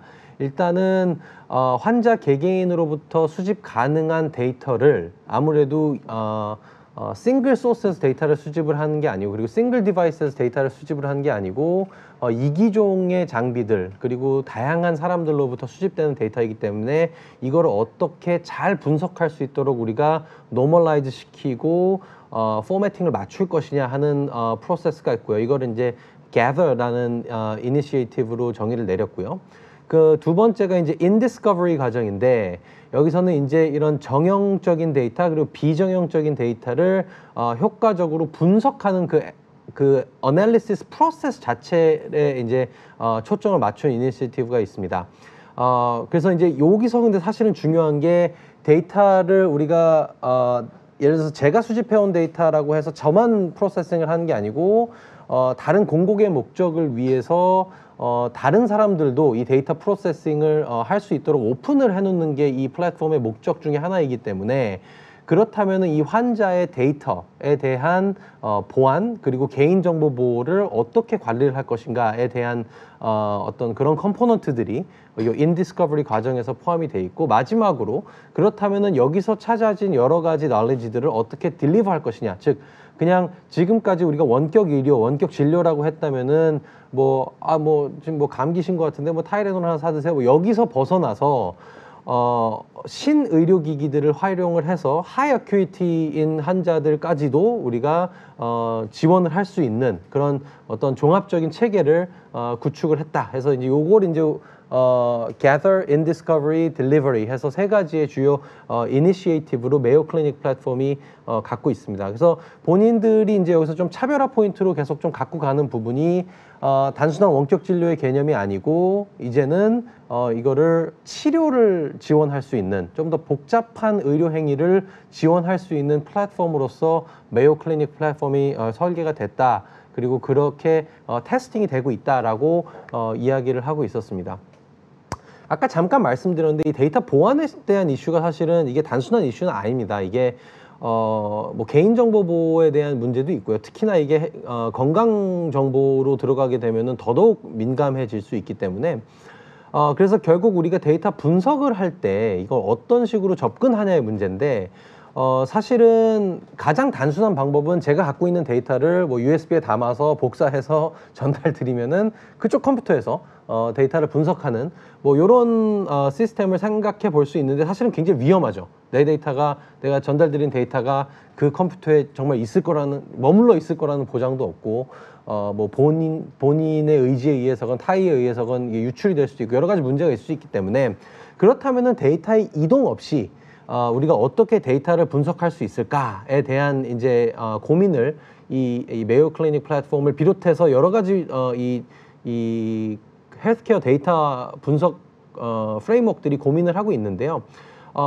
메이오 클리닉 플랫폼 같은 경우는 택한 어프로치가 소프트웨어 인터페이스를 설계를 하는 겁니다. 즉 데이터 자체를 병원의 서버 안에다가 관리를 하면서 이 데이터를 접근하기 위해서는 이 들어와서 직접적으로 이 데이터를 만지는 게 아니고 이 데이터에 접근할 수 있는 몇 개의 통로를 열어놓고 이 통로들을 통해서 데이터를 간접적으로 접근을 하게 하는 거죠. 그래서 실제 내가 원하는 데이터의 모든 그런 피처들은 다 활용을 해서 데이터 분석을 진행을 하지만 그 과정에서 데이터의 실질적인 유출, 실질적인 공유는 없는 그런 환경을 만들어 놓는 겁니다. 그리고 이런 식으로 데이터를 실질적으로 물리적으로 공유하지 않으면서 우리가 데이터를 분석할 수 있는 환경을 구축을 한다는 거는 결국은 다른 의료기관 간의 데이터를 가상의 형태로 큰 빅데이터 형태로 만들어 놓고 이거를 상위 계층에서 조금 더 손쉽게 데이터를 분석할 수 있는 환경을 만들어 준다는 거죠. 그래서 이제 이런 환경을 만들어 놓고 실제 다양한 프로젝트에 이거를 활용을 하면서 지금 비교적 성공적으로 메이오 클리닉 플랫폼이 뭐 킥오프 했다라고 평가를 하고 있는데 성공의 원인에 대해서 이야기를 하는 부분이 사실은 저는 좀 인상적이었습니다. 그래서 기존의 한계점에 대해서 먼저 이야기를 하더라고요. 기존에 이런 플랫폼들이 왜 이니시에이트를 할 수 없었는가에 대한 이야기를 하면서 크게 세 가지의 이슈를 이야기를 했습니다. 일단 기술적인 한계, 그리고 문화적인 한계, 그리고 제도적인 한계. 기술적인 한계는 사실은 이제 뭐 특정한 질병을 원격으로 우리가 관리할 수 있는 그런 하드웨어 혹은 소프트웨어 시스템들이 존재하는가에 대한 이슈인데 사실은 기술적으로 보면은 이런 부분이 생각보다 해결된 부분들이 꽤 있습니다. 그래서 이제 이것들을 어떻게 잘 활용하고 이거를 전체적인 시스템 안에 인테그레이션 시키냐의 문제로 이제 귀결이 되는데 이제 그런 부분들을 오버컴 하면서 이제 자기네들이 이거를 극복할 수 있었다라고 좀 간략하게 이야기를 했고요.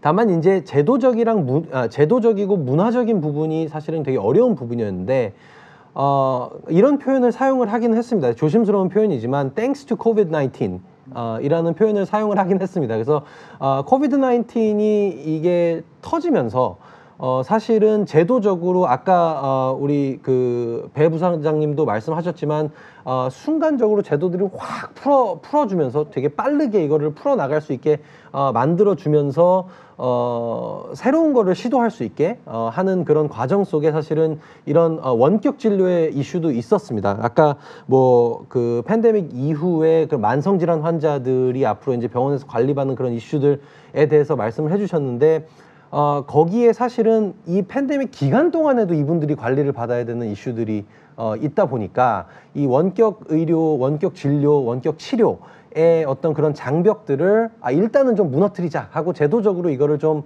오픈시켜 놓은 부분들이 어떻게 보면은 메이오 클리닉 플랫폼 같은 환경을 의 측면에서는 좀 기회로 이게 활용이 될 수 있었고요. 환자들 입장에서도 그래도 이 의사 선생님을 직접 뵙고 말씀을 나눠서 이걸 내가 좀 전달을 받는 게 좋은 것 같은데 라고 생각했던 그런 문화에서 이걸 원격으로라도 만나가지고 내가 지금 당장 치료를 받을 수 있다면은 이게 나한테 도움이 되는 거지 라고 하는 이런 어떤 의식, 문화적인 어떤 그런 변화들, 그래서 기술적으로, 문화적으로, 제도적으로 어떻게 이 세 박자가 딱 맞아 떨어져 주면서 지금 메이오 클리닉 플랫폼이 좀 성공하는 방향으로 좀 이렇게 가고 있다. 뭐 이런 이야기를 나누는 세션이었습니다. 두 번째 세션이 이제 How Biomedical Data Collaboration Can Advance the Treatment of Disease라는 관점에서 이야기를 했는데 여기서는 이제 Board Institute 그리고 마이크로소프트 그리고 Verily 라는 팀에서 나와서 이 테라라는 플랫폼을 소개를 하면서 세션이 진행이 됐습니다. 그 이제 메이오 클리닉 플랫폼 같은 경우는 그 병원 안에 있는 뭐 EMR, EHR 데이터에 대한 어떤 그런 분석 그리고 클리니컬 데이터에 대한 어널리시스를 지원하는 플랫폼이라면은 테라 플랫폼은 사실은 조금 더 이보다는 브로드한 어플리케이션 도메인을 커버하는 플랫폼입니다. 그래서 특히 이제 이 바이오 디지털에서 소개된 거는 바이오메디컬 데이터 분석을 지원하기 위해서 커스터마이즈된 오픈소스 플랫폼이다라는 점을 강조를 했고요. 그리고 다양한 기기에서 수집되고 입력되는 바이오메디컬 데이터들 간의 호환성을 보장을 할 수 있고, 그리고 클라우드 플랫폼을 기반으로 다양한 어떤 그런 데이터 사용자들이 이 대규모 데이터를 처리할 수 있는 환경을 제공해준다. 그리고 특히 이제 마이크로소프트에서 밀고 있고 자랑하는 Azure 플랫폼을 이용을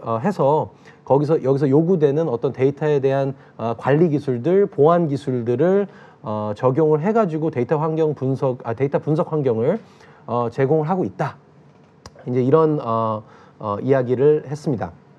특히 이제 이 테라 플랫폼 같은 경우는 데이터를 어떻게 효과적으로 공유할 것인가, 그리고 여기서 한 발 더 나가서 데이터를 분석할 수 있는 그 알고리즘 자체를 어떻게 또 연구자들끼리 공유할 것인가 해서 이 오픈 콜라보레이티브 이코시스템이라는 부분에서 굉장히 큰 방점을 찍고 개발이 되고 활용이 되고 있는 플랫폼이고요. 이제 이 실제 개발 작업에 참여했던 당사자들끼리 모여서 이제 뭐 자기네들이 마음에 들었던 이제 뭐 이걸 활용 사례 뭐 이런 거를 이야기하면서 사실은 세션이 진행이 됐는데요. 그 중에서 두 가지 정도를 이제 제가 이제 간략하게 소개를 해드리려고 갖고 왔는데, 이 All of Us Research Program이라는 게 그 NIH에서 추진 중인 프로젝트인데요. 미국인 수백만 명을 대상으로 이들이 생활하고 있는 환경, 어떤 사회적 데이터, 그리고 의료 데이터, 생물학적 데이터, 이것들을 수집해서 여기서 우리가 어떤 특정 디지즈에 대한 어떤 힌트들을 얻을 수 있는가 해서 이 데이터를 수집하는 이런 프로그램입니다. 그래서 그리고 이 데이터는 이제 공개가 되어 있는 데이터고요. 그래서 이 프로그램에서 수집된 데이터들을 클라우드에 옮겨서 분석하는 툴킷들을 만들면서 이제 이 테라 플랫폼이 클라우드에서 바이오메디컬 데이터를 분석할 수 있는 그런 하나의 프레임워크로 어떤 부분들이 최적화돼야 되고 어떤 수정 사항들이 필요한지를 요구 사항들을 만들어 가면서 이 시스템을 설계를 했다고 하더라고요. 사실은 굉장히 좋은 접근이죠. 그냥 아마도 이럴 거야 라고 생각하고 어떤 시스템을 설계를 하는 것보다는 실질적으로 활용이 될 만한 어떤 데이터를 갖고 이 데이터를 돌려보면서 이런 문제점들이 있네, 이건 보완해야 되겠네 하면서 데이터를 분석할 수 있는 환경을 만든 거고요. 마찬가지로 아까 소개드린 메이오 클리닉 플랫폼과 유사하게 데이터의 직접적인 공유 없이 인터페이스 기반으로 데이터 분석을 할 수 있는 환경을 제공을 하고 있습니다. 그러면서 이제 이야기했던 재밌었던 프로젝트 중에 하나가 이 다양한 제약회사들과 non-profit organization들이 모여서 합작으로 진행했던 프로젝트인데 굉장히 다양한 형태의 장비에서 파킨슨스 디지즈와 관련된 데이터들을 수집을 하고 여러 기관들이 동시에 붙어가지고 야 내가 어저께 이 알고리즘으로 돌렸더니 이게 이렇게 나오더라를 서로 실시간으로 공유를 하면서 데이터 분석을 진행을 해왔던 그런 경험들에 대해서도 좀 이야기를 했었습니다. 마찬가지로 여기서도 데이터 보안에 대한 이슈가 상당히 중요해지는데요. 결국은 조금 이따 잠시 말씀드리겠지만 데이터의 소유자가 누구이냐, 뭐 이제 이런 이야기가 이제 또 중요해지고, 그래서 이제 이 테라 같은 경우는 FedRAMP라고 해서 연방정부 클라우드 서비스 위험 및 인증 관리 프로그램에 뭐 인증을 받았다, 이런 이야기를 했었습니다. 이제 세 번째로 소개드릴 세션이 이제 Commercialization is Key라는 제목으로 해서 실제 이제 디지털 헬스케어 기술이 상업화 과정에서 겪는 한계점, 그리고 상업화 모델들에 대한 논의를 위한 어떤 패널이었는데요.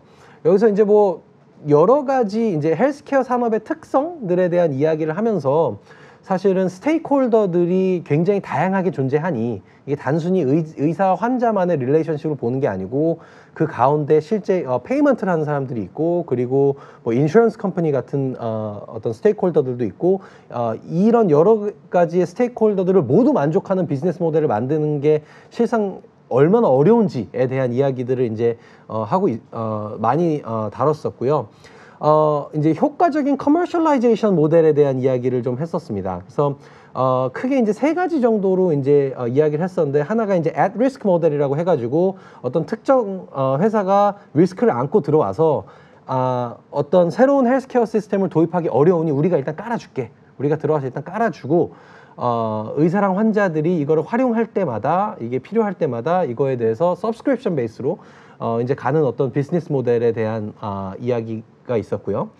다른 하나는 Integrated Closed Loop System이라고 해서 환자가 자기 데이터를 액티브하게 제공하는 형태의 어떤 그런 비즈니스 모델, 그리고 프리미엄 모델, 뭐 아무래도 일단 공짜로 써보세요. 괜찮으면 나중에 우리가 수집한 데이터를 어디다가 팔아가지고 허가하에 팔아가지고 이제 돈을 벌겠습니다. 뭐 이런 모델들이 이제 있다. 비교적 성공적이다 이런 모델들이라는 이야기를 했었습니다. 그래서 서머리 측면에서 좀 종합 의견을 드리자면은 이 데이터에 대한 중요성이 되게 커지는 것 같아요. 그러니까 뭐 제약의 관점에서라든지 아니면은 디지털 헬스케어의 관점에서라든지 데이터를 어떻게 확보를 하고 데이터를 어떻게 관리하고 어떻게 안전하게 보호할 것인가에 대한 전반적인 논의가 아직도 많이 필요한 상황으로 보이고요. 내가 어떤 클리니컬 데이터, 바이오메디컬 데이터, 헬스케어 데이터를 갖고 있다면 이게 누구의 데이터인가? 이게 환자의 데이터인가, 의사의 데이터인가, 병원의 데이터인가에 대한 어떤 그런 소유권의 문제가 일단 존재를 하다 보니 요거에 대한 어떤 컨센서스가 지금 많이 필요한 상황이고요. 그리고 이게 누가 활용할 수 있는 데이터인가? 그렇죠? 이게 데이터의 소유권만이 아니고 데이터의 활용권은 누가 갖고 있는가에 대한 이슈도 존재하는 것 같습니다. 그리고 아까 이제 데이터 공유를 위한 플랫폼의 측면에서 그 인터페이싱을 하는 거에 대해서 잠깐 말씀을 드렸었는데 국내에서도 이제 아주대학교 병원 외에 이제 몇 개의 컨소시엄을 통해서 아까 말씀드린 외부 인터페이스를 통해서 의료 데이터를 접근하는 그런 환경을 이미 제공을 하고 있고요.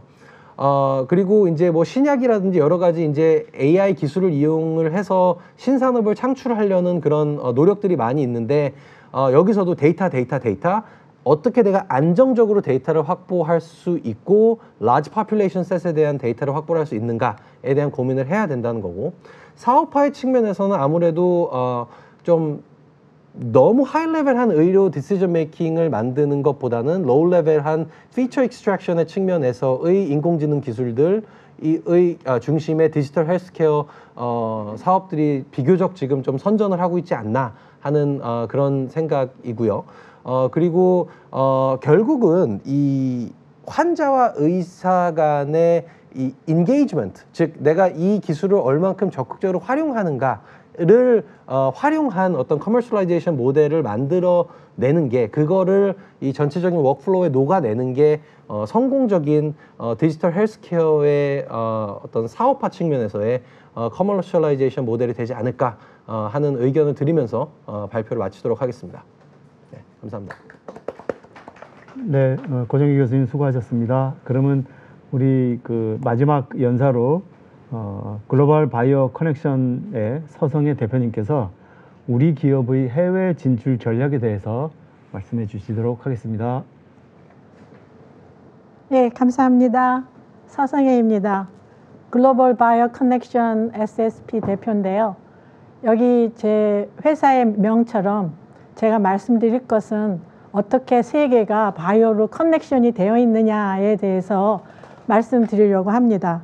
제가 커버한 섹션은 Breaking Barrier in the Foreign Policy 해갖고 그 리처드 하스라고 Council of Foreign Relations 프레지던트가 나와서 이러한 코비드 사태에서 어떻게 외교 전략을 해야 하느냐, 그거에 대해서 저는 발표는 하진 않겠습니다. 거기에서 그치만 그 사람이 말한 거는 사실 K-바이오 방역이 잘 됐다. 아시아하고 이런 데서는 잘 돼 있는데 그래도 백신이 최고의 제일 중요한 거다. 그런 요점이 있었고요. 그 다음에 말한 것은 뭐냐 하면 앞으로의 교육에 대해서 우리가 어떠한 교육이 필요한가에 대해서 얘기를 했습니다.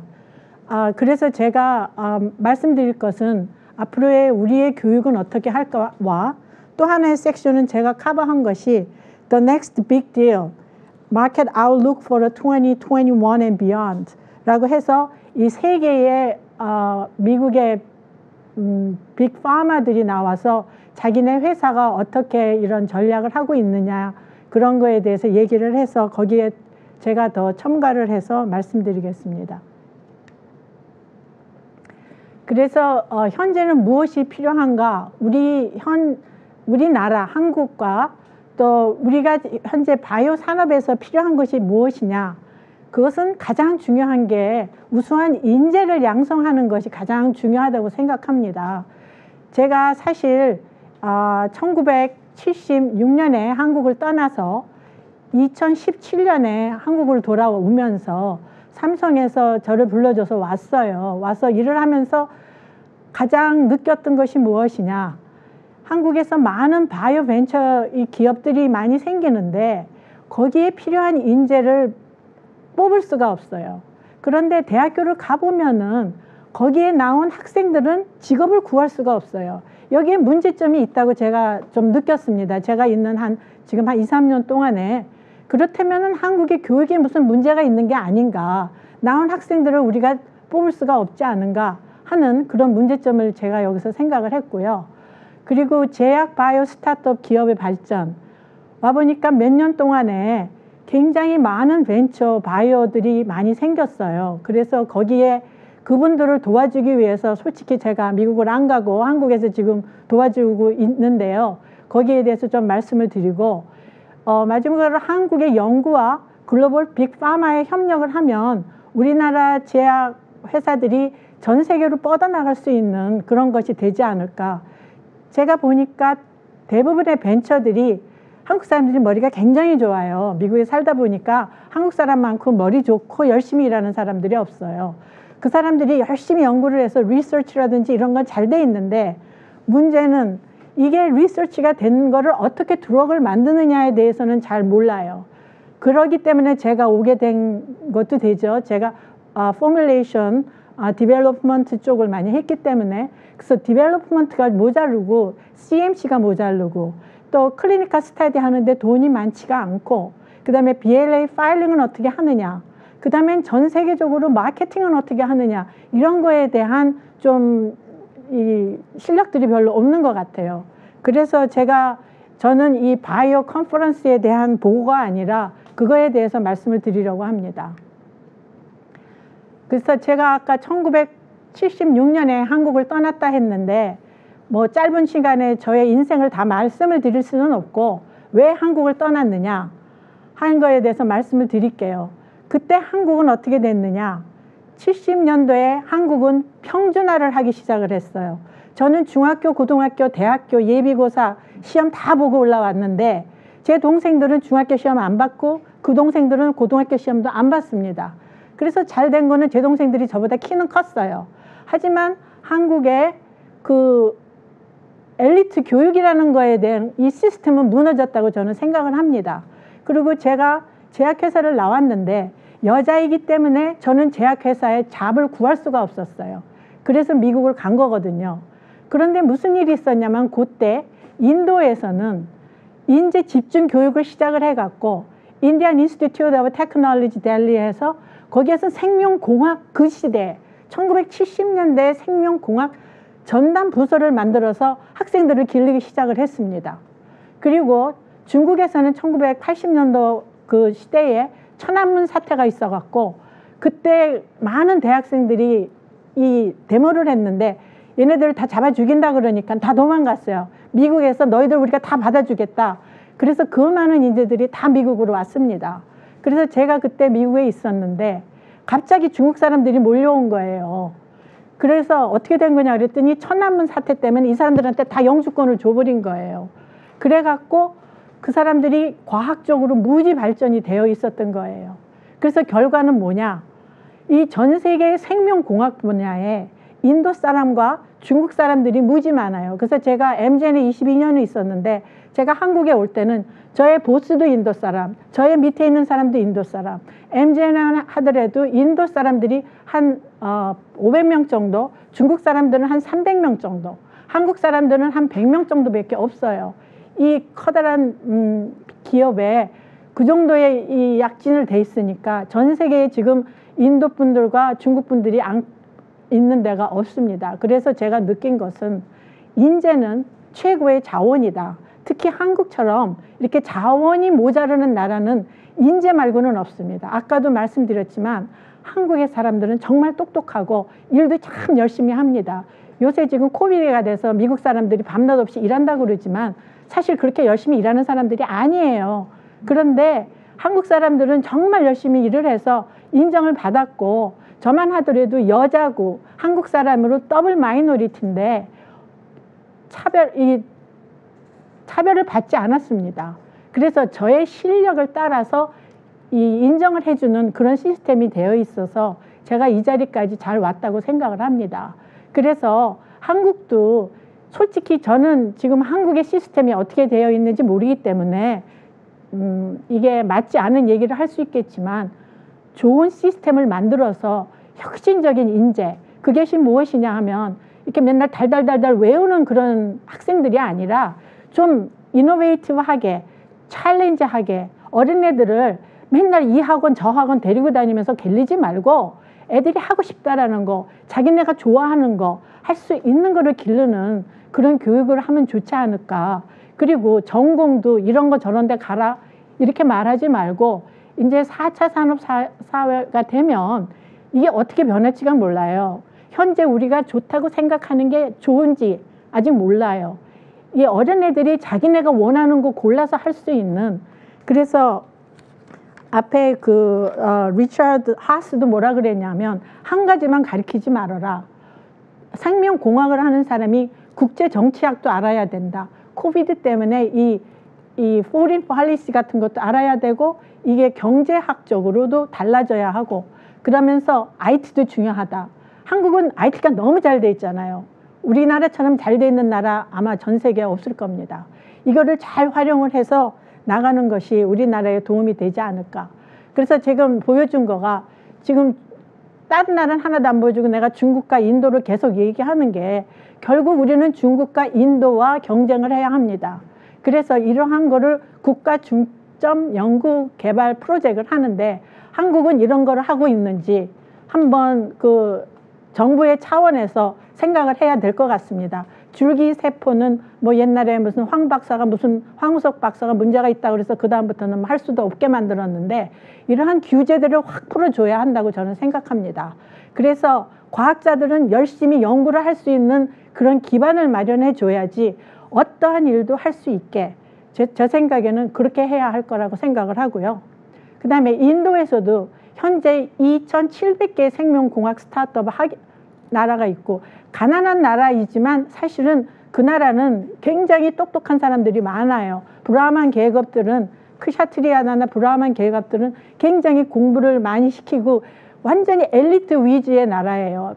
못 살고 마이샤나 수드라처럼 그런 못 사는 사람들도 많지만 그 사람들은 잘 사는 사람들로 갑니다. 그래서 거기에 인도의 생명공학 산업은 이렇게 앞으로 나갈 것입니다. 우리가 이 사람들하고 경쟁을 해야 합니다.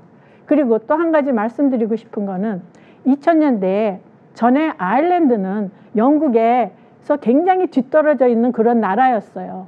그런데 2011년도에 그 National Institute for Bioprocessing Research and Training 센터를 만들었어요. 그 센터가 뭐냐 하면 생명공학 산업의 인재 교육과 연구 기관을 만들었거든요.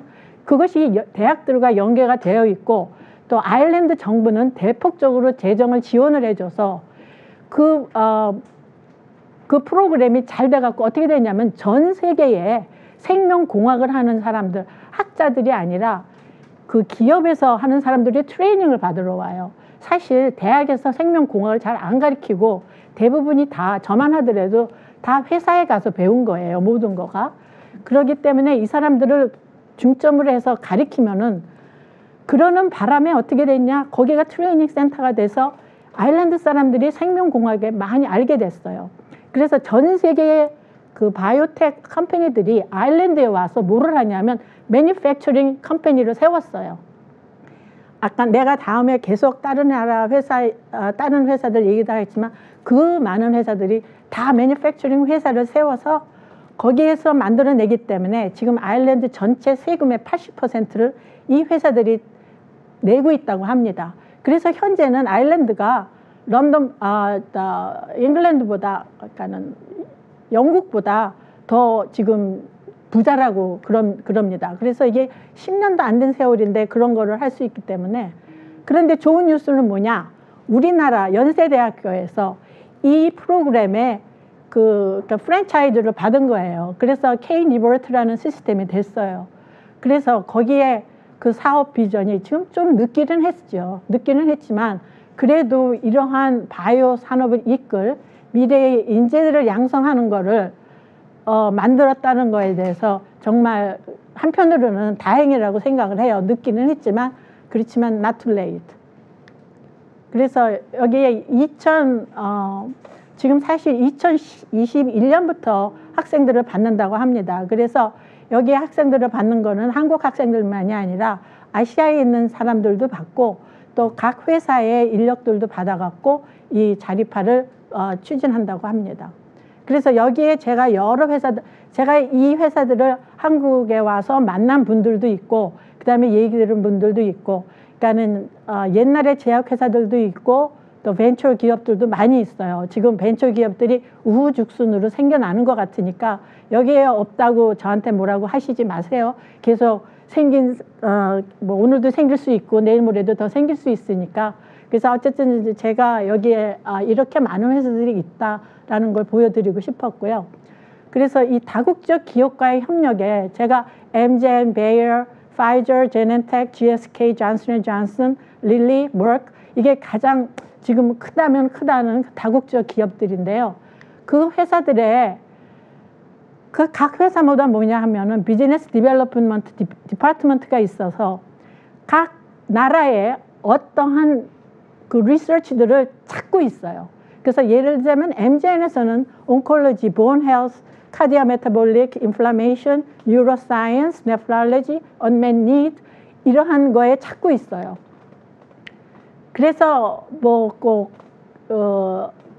학교하고 콜라보레이션도 하고 그러면서 돈이 많기 때문에 돈을 무조건 줄 수도 있어요. 필요하면은. 그래서 벤처 기업을 하면은 돈도 받을 수 있고 여기에 그 자기네 아이디어가 있으면은 이거를 아까 말한 것처럼 큰 회사하고 작은 회사가 손을 잡고 이 전 세계 헬스를 위해서 나갈 수 있다. 그 제넨텍에서는 이런 분야, 뭐 이 오늘 말하는 것이 뭐 유튜브 채널에 있다니까 이런 거는 계속해서 보시면은 될 것 같고요. 그 다음에 베이어에서는 벌써 이 많은 회사들하고 콜라보레이션을 하고 있어요. 그래서 내가 지금 베이어만 하나의 example를 썼는데 사실 엠젠도 그렇고 다른 회사들도 현재로 많은 회사들하고 제휴를 하고 있지만은 왜 안 넘어가요? 존슨앤존슨은 이 많은 분야. 그러니까 혹시 지금 이 유튜브를 듣는 한국의 벤처 기업들이 이 분야를 하고 있다면 이 회사에 컨택트를 해서 우리가 너랑 제휴를 하고 싶다. 여기서는 기다리고 있어요. 여러분들이 컨택트 해주기를. 그 다음에 파이저의 포커스 에리어는 이런 분야입니다. 그 다음에 머크는 이러한 분야고요. 그래서 보시면은 내가 하고 있는 리서치가 이 사람들이 찾고 있는 거기에 들어가느냐 안 들어가는 거를 아시면은 거기에다 하시면 될 것 같습니다. 예, 그래서 우리가 나아갈 길은 첫째, 한국의 시스템을 잘 만들어서 양성을 해야 하고 그 젊은 학생들이 그 자기의 아이디어를 좀 내놓을 수 있는 그러한 시스템을 만들어내야 하고 한국의 IT가 아까 말씀드렸다시피 가장 잘 되어 있으니까 생명제약공학과 연계해서 모든 질병에 빠르게 대처할 수 있고 또 한국의 두뇌와 다국적 기업의 자본과 경험을 협력해서 신약 개발에 박차를 기하고 또 제일 중요한 게 외교적인 역량을 발휘한다는 거 그거가 가장 중요하고 그래서 한국민도 돕고 제3세계도 도와줄 수 있는 그런 나라가 되기를 바라겠습니다. 감사합니다. 네, 감사합니다. 이상으로 해서 일단은 연사분들의 훌륭한 강의 내용들을 우리가 잘 들었습니다. 지금까지 나온 얘기들이 상당히 여러 가지 주제가 있었지만 우리들에게 시사하는 바가 많고 특히 생명공학 분야에 우리가 한국이 어떻게 발전할 수 있는가에 대한 그런 근본적인 관점에서 봤을 때 다양한 이야기들이 나온 것 같습니다. 저희가 많은 시간이 없어서 우리가 좀 토론을 길게 하지는 못할 것 같습니다. 제한 시간 때문에. 기본적으로 한 3분 정도씩 제가 오늘 연사님들에게 질문을 던지고 간단히 답변을 3분씩 이렇게 하는 걸로 그렇게 하겠습니다. 먼저 순서대로 하겠습니다. 최낙원 책임연구원님께 여쭤보겠는데요. 우리가 이제 K 방역 통해서 우리가 잘 그렇게 극복해냈다라고 했지만 그럼에도 우리는 여전히 팬데믹에서 우리가 벗어날 수는 없었습니다. 이번 경험을 통해서 특별히 우리가 기술적으로나 시스템적으로 그 연구소의 입장에서 봤을 때 결국은 PPP 프로그램, Public Private Partnership 관점에서 보는 정부가 이런 부분들을 좀 더 보완해 줬으면 좋겠다. 이런 측면에서 혹시 의견 있으시면은 한 3분 이내에 답변을 좀 부탁드리겠습니다.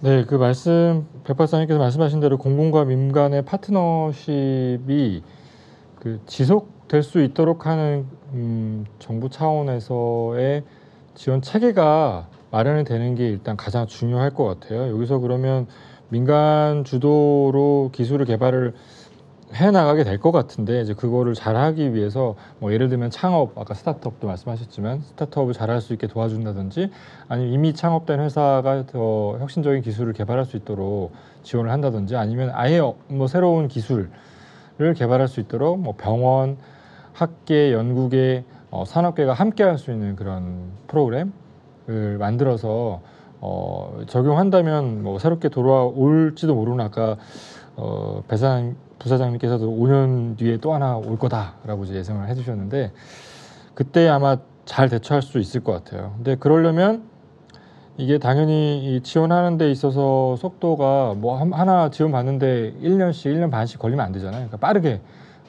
규제나 뭐 승인 절차도 진짜 전향적으로 생각하셔가지고 이미 그런 움직임이 있을 거라고 저는 믿고 있습니다. 믿고 있는데 정부 차원에서도 그런 게 속도가 좀 빨리 진행이 될 수 있도록 너무 규제를 촘촘하게 만들어서 오래 걸리지 않도록 했으면 좋겠고요.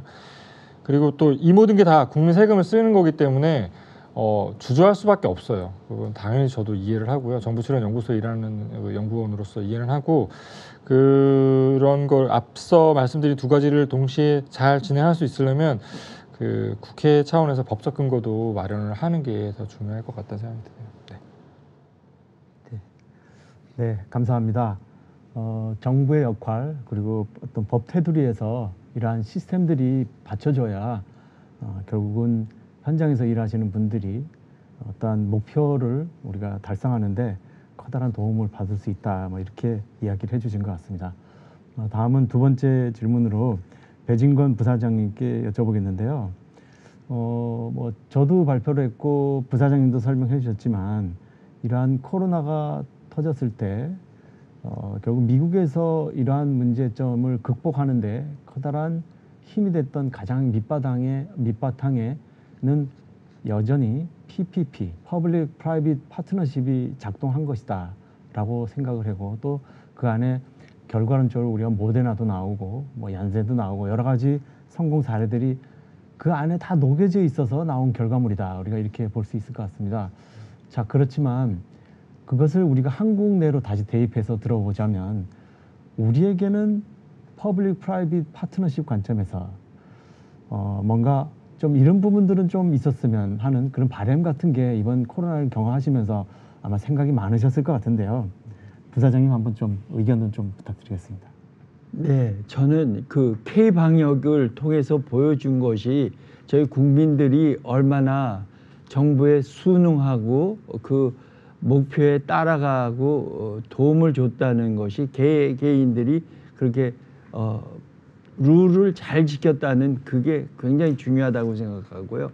미국 사람들은 초기에 너무 그 사람들 자유 얘기를 너무 많이 하고 뭐 대통령까지도 마스크를 안 쓰고 그런 모습들이 대단히 대조적이었는데 제가 우리 정부의 부족한 점은 전문가의 전문성을 얼마나 중요하게 생각하는가 그게 조금 아쉬웠던 것 같고요. 그래서 저분이 예를 들면 정은경 청장이 전문가인데 왜 그분의 말을 안 듣지?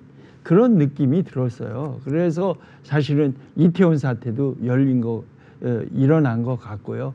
그러니까 물론 정부 입장에서는 뭐 휴일을 많이 늘리고 경제가 중요하다 하지만 그런 밸런스를 어디에 두느냐 또 백신이 중요한가 치료제가 중요한가?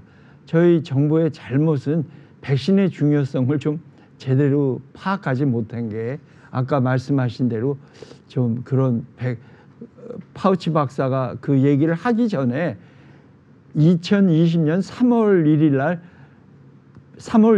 1일 날 백악관에서 코로나19 태스크포스가 열렸는데 10개 회사가 초청이 됐는데 7개 회사가 다 이게 항체하는 회사는 단지 리제노론 하나고요. 대부분의 회사가 지금 백신 만드는 회사였어요. 그만큼 미국 정부는 백신의 중요성을 알았는데 우리도 백신을 뭐 만드는 스피드에 못 쫓아가도 좀 빨리 백신 구입부터 제대로 했으면은 이런 좀 텀이 빠르게 집단 면역이 오지 않았을까 하는 아쉬움이 있습니다. 예, 그 현장에서 그 여러 가지 생각과 그런 느낌들이 많으셨을 것 같습니다. 상당히 제가 보기에는 어떤 절제된 그런 어떤 답변을 해주신 것 같아요. 아무튼 저희가 이러한 경험들을 통해서 우리가 꼭 성공 모델만을 우리가 취할 것이 아니고 우리가 어떤 부분이 부족했다라고 하면 그 부분에 대해서는 앞으로는 우리가 어떻게 보완할 될 것인가에 대한 고민들을 하는 그런 계기로 우리가 이러한 그 세미나도 우리가 같이 공유하고 하는 것이 아닌가 뭐 이렇게도 한번 생각을 해보게 되는 것 같습니다. 다음은 그 세 번째로 우리 고정길 교수님 조금 전에 인공지능과 머신러닝과 관련된 그 이야기들을 해주셨는데 상당히 기술적인 부분에 있어서 우리가 4차 산업혁명의 툴들을 활용을 해서 이러한 팬데믹이나 이러한 위기 상황들을 극복하는데 도움을 필요로 할 것이다. 또 앞으로는 더 이러한 부분에 대한 준비, 대비가 필요할 것이다. 이렇게 이야기하신 것 같습니다. 그래서 혹시 기술적인 부분은 뭐 충분히 이해가 됐는데 혹시 마찬가지로 우리가 이것을 시스템적으로 우리가 접근을 할 때 혹시 학교의 입장에서 교수님이 생각하실 때 이런 부분들을 좀 PPP 관점에서 여전히 마찬가지입니다. 정부가 어떤 아카데믹 리서치 부분에 어떤 서포트가 있으면 참 도움이 되겠다. 굉장히 필요하겠다. 또는 이러한 협력 네트워크가 굉장히 작동이 잘 될 수 있을 것 같다. 뭐 이런 측면의 의견들이 좀 있으실 것 같아요. 한번 좀. 네, 질문 감사드립니다. 일단은 학교의 입장에서도 사실은 정부 정책의 방향성이 일단은 좀 확고히 있는 게 아무래도 좀 필요하다고 생각을 하고요. 저희가 예를 들어서 뭐 원격 의료 같은 거를 예로 든다면은 아까 말씀드렸다시피 뭐 기술은 준비돼 있다, 뭐 정책이 어떻게 나갈 거냐를 고민해야 되는 상황이었다라고 하지만 사실은 정책이 어떻게 결정되냐에 따라서 기술의 발전 방향이 상당히 많이 달라질 수 있는 부분들이 있거든요. 그래서 뭐 특별히 우리는 원격 의료를 뭐 하되 뭐 어떤 상황에서만 적용을 할 것이다, 혹은 뭐 원격 의료를 뭐 전면 오픈할 것이다. 이거에 따라서 사실은 학교 안에서 뭐 IT의 관점에서나 아니면은 뭐 생명공학의 관점에서도 이게 분명히 의학의 관점에서도 상당히 다른 방향으로 연구가 진행이 될 수 있는 거기 때문에 선제적으로 어떤 방향성으로 이런 큰 제도들이 나갈지에 대한 거를 학교랑 쉐어를 하고 그런 환경을 구축을 할 수 있도록 도와주는 게 좀 도움이 될 것 같습니다. 예, 감사합니다. 다음은 그 서승혜 대표님 지금 이제 한국에 오신 지 얼마나 된지 제가 잘 모르겠습니다만 그러셨어요?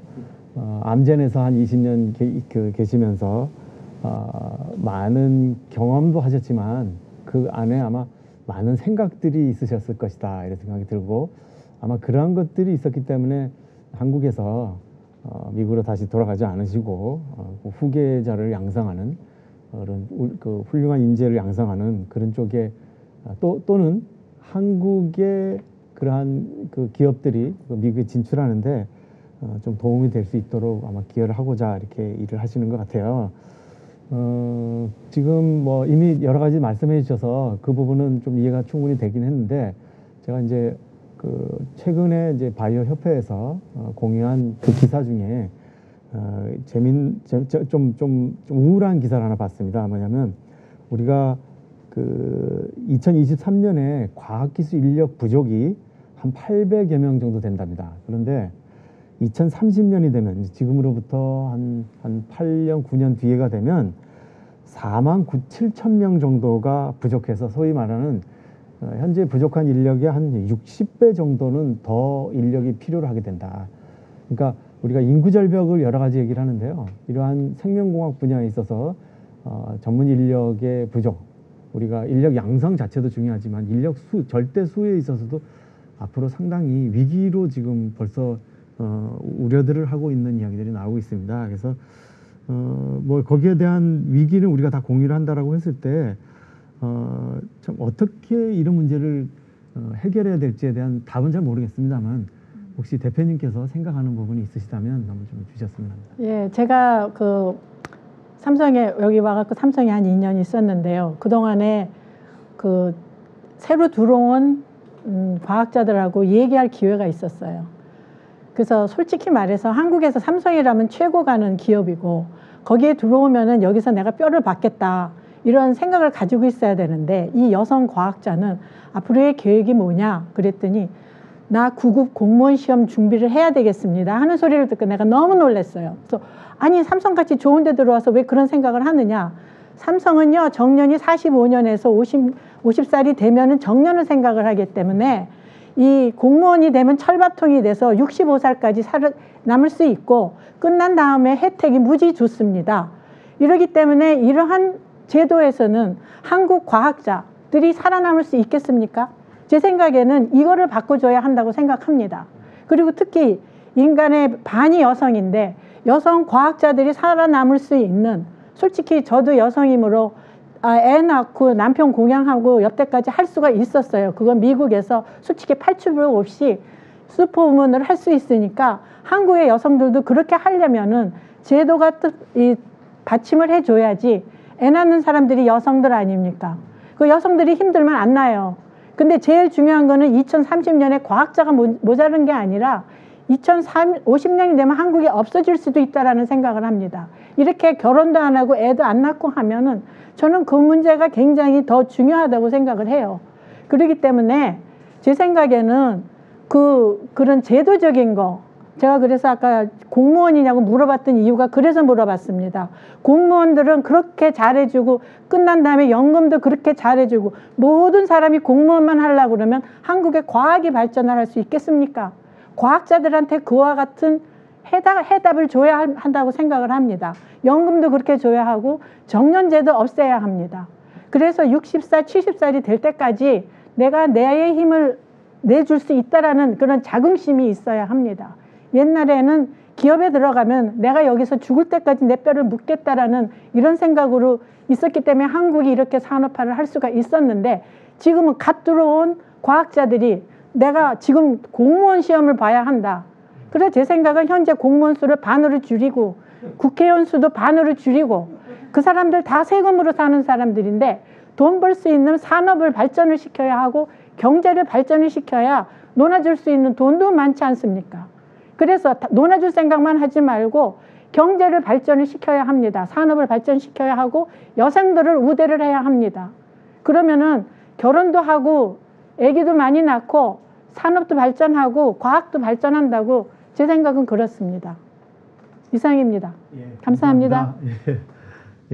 우리가 그 인구 절벽 문제는 뭐 이제 한두 번 들은 뉴스가 아니죠. 또 우리가 다 고민들을 하지만 막상 우리가 생명공학 산업계 안에 들어와서 봐서도 이 문제는 이 주제는 우리에게서 떠나가지 못하는 그러한 커다란 그 숙제인 것 같습니다. 우리가 뭐 어떻게 풀겠습니까만 그럼에도 불구하고 현장에 계신 분들의 이러한 생각들을 우리가 서로 공유하는 그런 의미에서 오늘 좀 귀한 시간이 되지 않았나 이런 생각도 좀 해봅니다. 그 이외에도 우리가 참 많은 이야기들이 있는데 시간 관계상 우리가 이번에 바이오 디지털 2021은 미국에서 한 행사를 중심으로 우리가 어떤 생각들을 가졌는가에 대해서 1차 공유를 했고요. 또 그 올해 안에 또 바이오 협회에서 바이오 플러스 한국 행사가 또 있을 겁니다. 이런 것 다 포함을 해서 여러분들이 이렇게 우리 생명공학계에서 이렇게 종사하시는 분들이 어떤 고민들을 하고 우리가 어떤 방향으로 가고 궁극적으로는 대한민국의 생명공학 산업이 어떠한 경쟁력을 갖고 세계에 진출해서 우리가 나아갈 것인가에 대한 그런 고민들을 하는 그런 자리로 앞으로 이런 행사들이 계속 이어져 나갔으면 좋겠습니다. 그러면 지금까지 우리가 그 바이오 디지털 2021 디브리핑 세미나를 모두 마치도록 하겠습니다. 오늘 참석해 주신 분들 다 감사드리겠습니다. 네, 감사합니다. 네.